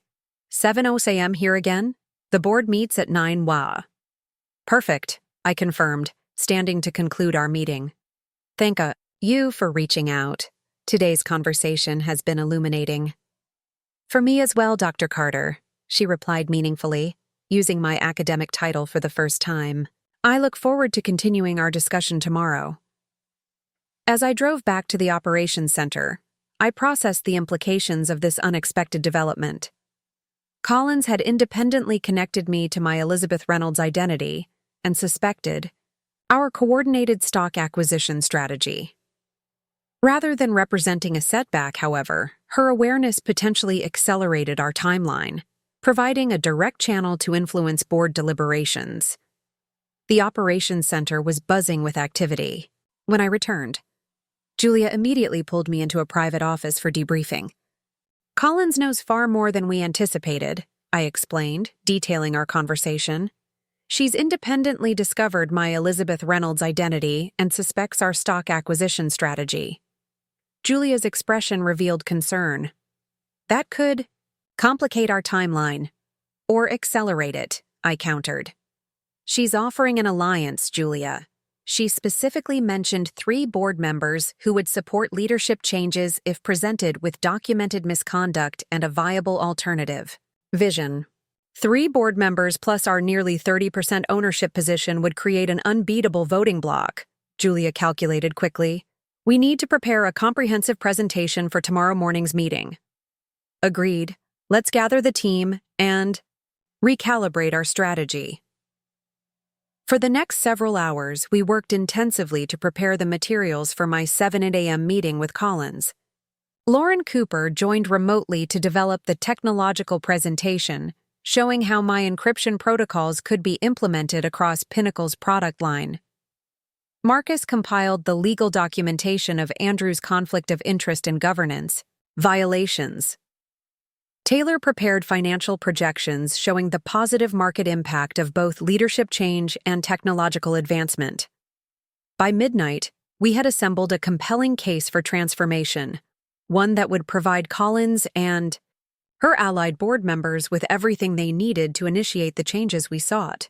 Our ownership position just crossed 29.3%, Taylor reported as we finalized our preparations. We'll hit 30% by market open tomorrow, triggering the disclosure requirement. Perfect timing, I noted. The disclosure will coincide with the board's emergency meeting, presenting them with both the governance crisis and our prepared solution simultaneously. As the team dispersed for a few hours of rest before tomorrow's pivotal events, Julia remained behind with me in the conference room. This is happening faster than we projected, she observed. Are you ready? I considered the question seriously. The carefully orchestrated multi-month strategy we had developed was now compressed into days due to Andrew's overreach with NextGen and Collins's unexpected outreach. Yes, I replied with quiet confidence. All the elements are in place: the documentation, the technology, the financial positioning. The accelerated timeline actually works in our favor by giving Andrew less opportunity to mount an effective defense. Julia nodded in agreement. Tomorrow will be transformative one way or another. For Pinnacle, for my father's legacy, and for Andrew, I confirmed. Phase 1 is nearly complete. By this time tomorrow, we'll be implementing Phase 2 under very different circumstances than Andrew can possibly imagine. As I returned to my new condo that night, the first night I would spend in my reclaimed identity as Dr. Vanessa Carter, I felt a profound sense of alignment between the various threads of my strategy. What had begun as a plan for gradual reclamation had accelerated into imminent transformation, catalyzed by Andrew's own overconfidence and Colin's unexpected perception. Tomorrow would bring the first direct confrontation in our carefully orchestrated plan, not with Andrew directly, but with the governance structure that had enabled his rise to power. The board meeting would mark the transition from Phase 1 to Phase 2, from preparation to implementation, from strategic positioning to direct action. And Andrew, still celebrating what he believed was his crowning achievement as CEO, had no idea that his announcement had actually triggered the sequence that would lead to his removal. Exactly 1 month after our divorce was finalized, I stood at the podium in Pinnacle's main conference room, addressing the assembled press corps and industry analysts. The sleek space, designed to Andrew's exacting specifications during his brief tenure as CEO, now served as the backdrop for the company's new direction under my leadership. Today marks a significant transition for Pinnacle Technologies, I stated confidently. The board's unanimous decision to implement our comprehensive technological and governance reforms reflects their commitment to innovation, ethical leadership, and shareholder value. The past 4 weeks had unfolded with breathtaking speed following my meeting with Patricia Collins and the emergency board session.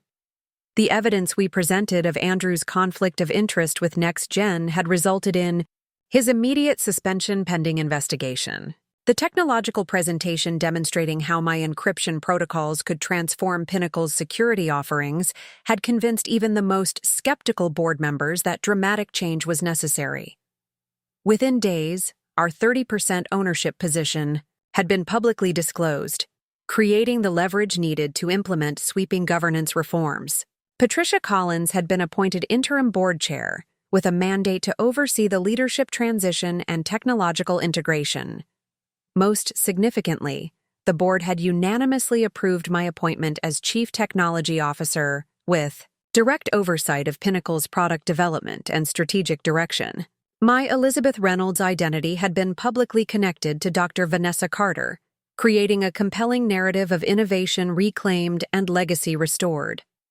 The press conference was the public culmination of this transformation, an opportunity to articulate the new vision for Pinnacle under restructured leadership. Moving forward, Pinnacle will return to its founding principles of technological excellence and ethical innovation, I continued. The integration of the quantum-resistant encryption protocols I've developed over the past decade will position us at the forefront of the security sector for years to come. Questions from the assembled journalists focused primarily on the technological implications rather than the personal dynamics, exactly as we had hoped. The narrative had successfully shifted from a scandal about Andrew's misconduct to an exciting story about Pinnacle's technological renaissance. As the press conference concluded, I noticed a familiar figure standing at the back of the room. Andrew, looking distinctly uncomfortable in casual clothes rather than his usual tailored suit. Our eyes met briefly before he turned and exited through a side door. Julia approached as the journalists dispersed. Interesting that he showed up, she observed quietly. Not surprising, I replied. He's been trying to contact me for days.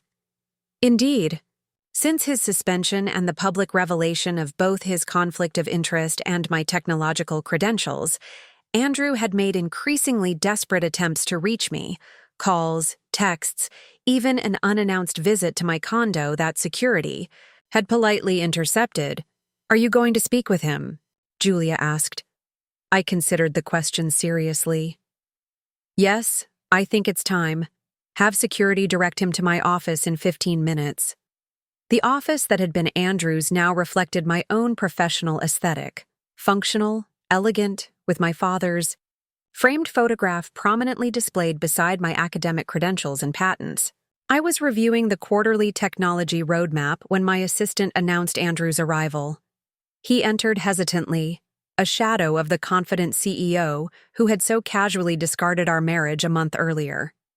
The investigation into his financial dealings had frozen his assets.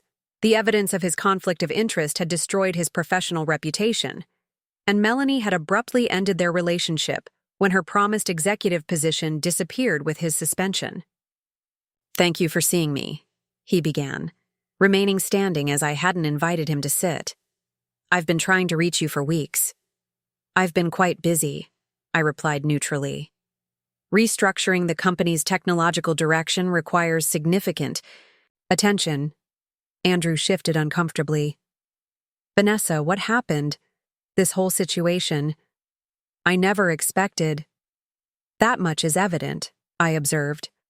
"Your expectations about many things proved to be misaligned with reality." "I made a mistake," he blurted out. "With Melanie, with NextGen, with how I treated you all these years. I didn't see what was right in front of me. How brilliant you are, how capable." "No, you didn't," I agreed calmly. "But that failure of perception was yours, not mine." He stepped forward, his expression desperate. "We could start over. I know things can't be exactly as they were, but we had 15 years together. That has to count for something. I still have my industry connections, my experience. We could be a powerful team with your technology and my business acumen." The proposal was so absurdly self-serving that I almost laughed. Even now, facing the consequences of his actions, Andrew was trying to position himself advantageously, to leverage what he believed was an emotional connection for professional gain. "Andrew," I said gently, "you're not understanding the situation. I'm not punishing you. I'm not seeking revenge. I'm simply reclaiming what was always mine, my father's legacy, my professional identity, and my agency to determine my own path." "But we could rebuild together," he insisted. "I can change Vanessa." "I see you clearly now." "That's the problem," I replied, meeting his gaze directly. "You only see me clearly now that I've demonstrated value according to metrics you recognize. You never saw me when I was simply being myself, developing my research, building my network, existing beyond the narrow role you assigned me in your narrative." He fell silent, the truth of my words seemingly penetrating his defensive posture. "I don't hate you, Andrew," I continued more softly, "but we have no future together. Personally, or professionally, the path I'm on now is one I've been preparing for years, and it doesn't include a partnership with you." "What about NextGen?" he asked, changing tactics. "The technology has potential. It could complement your protocols if properly developed." "The NextGen acquisition has been canceled," I informed him. "Our technical team identified 17 critical vulnerabilities in their core protocol. Vulnerabilities you would have found if you'd conducted proper due diligence instead of focusing on your personal financial interest." Andrew's shoulders slumped in defeat. "So that's it? 15 years ends with me simply discarded?" The irony of his complaint wasn't lost on me. "You ended our marriage 3 months ago when you decided Melanie represented a more valuable future than our partnership. I'm simply continuing on the path that decision created. For both of us." After Andrew left, Julia joined me in the office, having monitored the conversation remotely as a security precaution. "That went better than expected," she observed. "No recriminations, no threats. He's still processing the reversal of fortune," I replied. "The anger may come later, but by then, Our transformation of Pinnacle will be too advanced for him to impact. The board approved the revised technology roadmap this morning, Julia confirmed. Full implementation of your encryption protocols across the product line within 6 months, and the Anton Carter Center for Advanced Cryptography breaks ground next quarter. I smiled at this last detail, a research facility dedicated to my father's memory and continuing his innovative legacy. Perfect. And the governance reforms? Fully implemented. Patricia Collins is coordinating with Marcus on the restructured ethics policies and compensation guidelines. Bradford Wells has agreed to a negotiated settlement acknowledging your father's contributions to the founding technology. The comprehensive nature of our success still seemed remarkable, even to me who had orchestrated it. In just 1 month since the divorce finalization, we had completely transformed Pinnacle's leadership, technological direction, and governance structure. That evening, I hosted a small gathering at my condo for the core team who had made this transformation possible.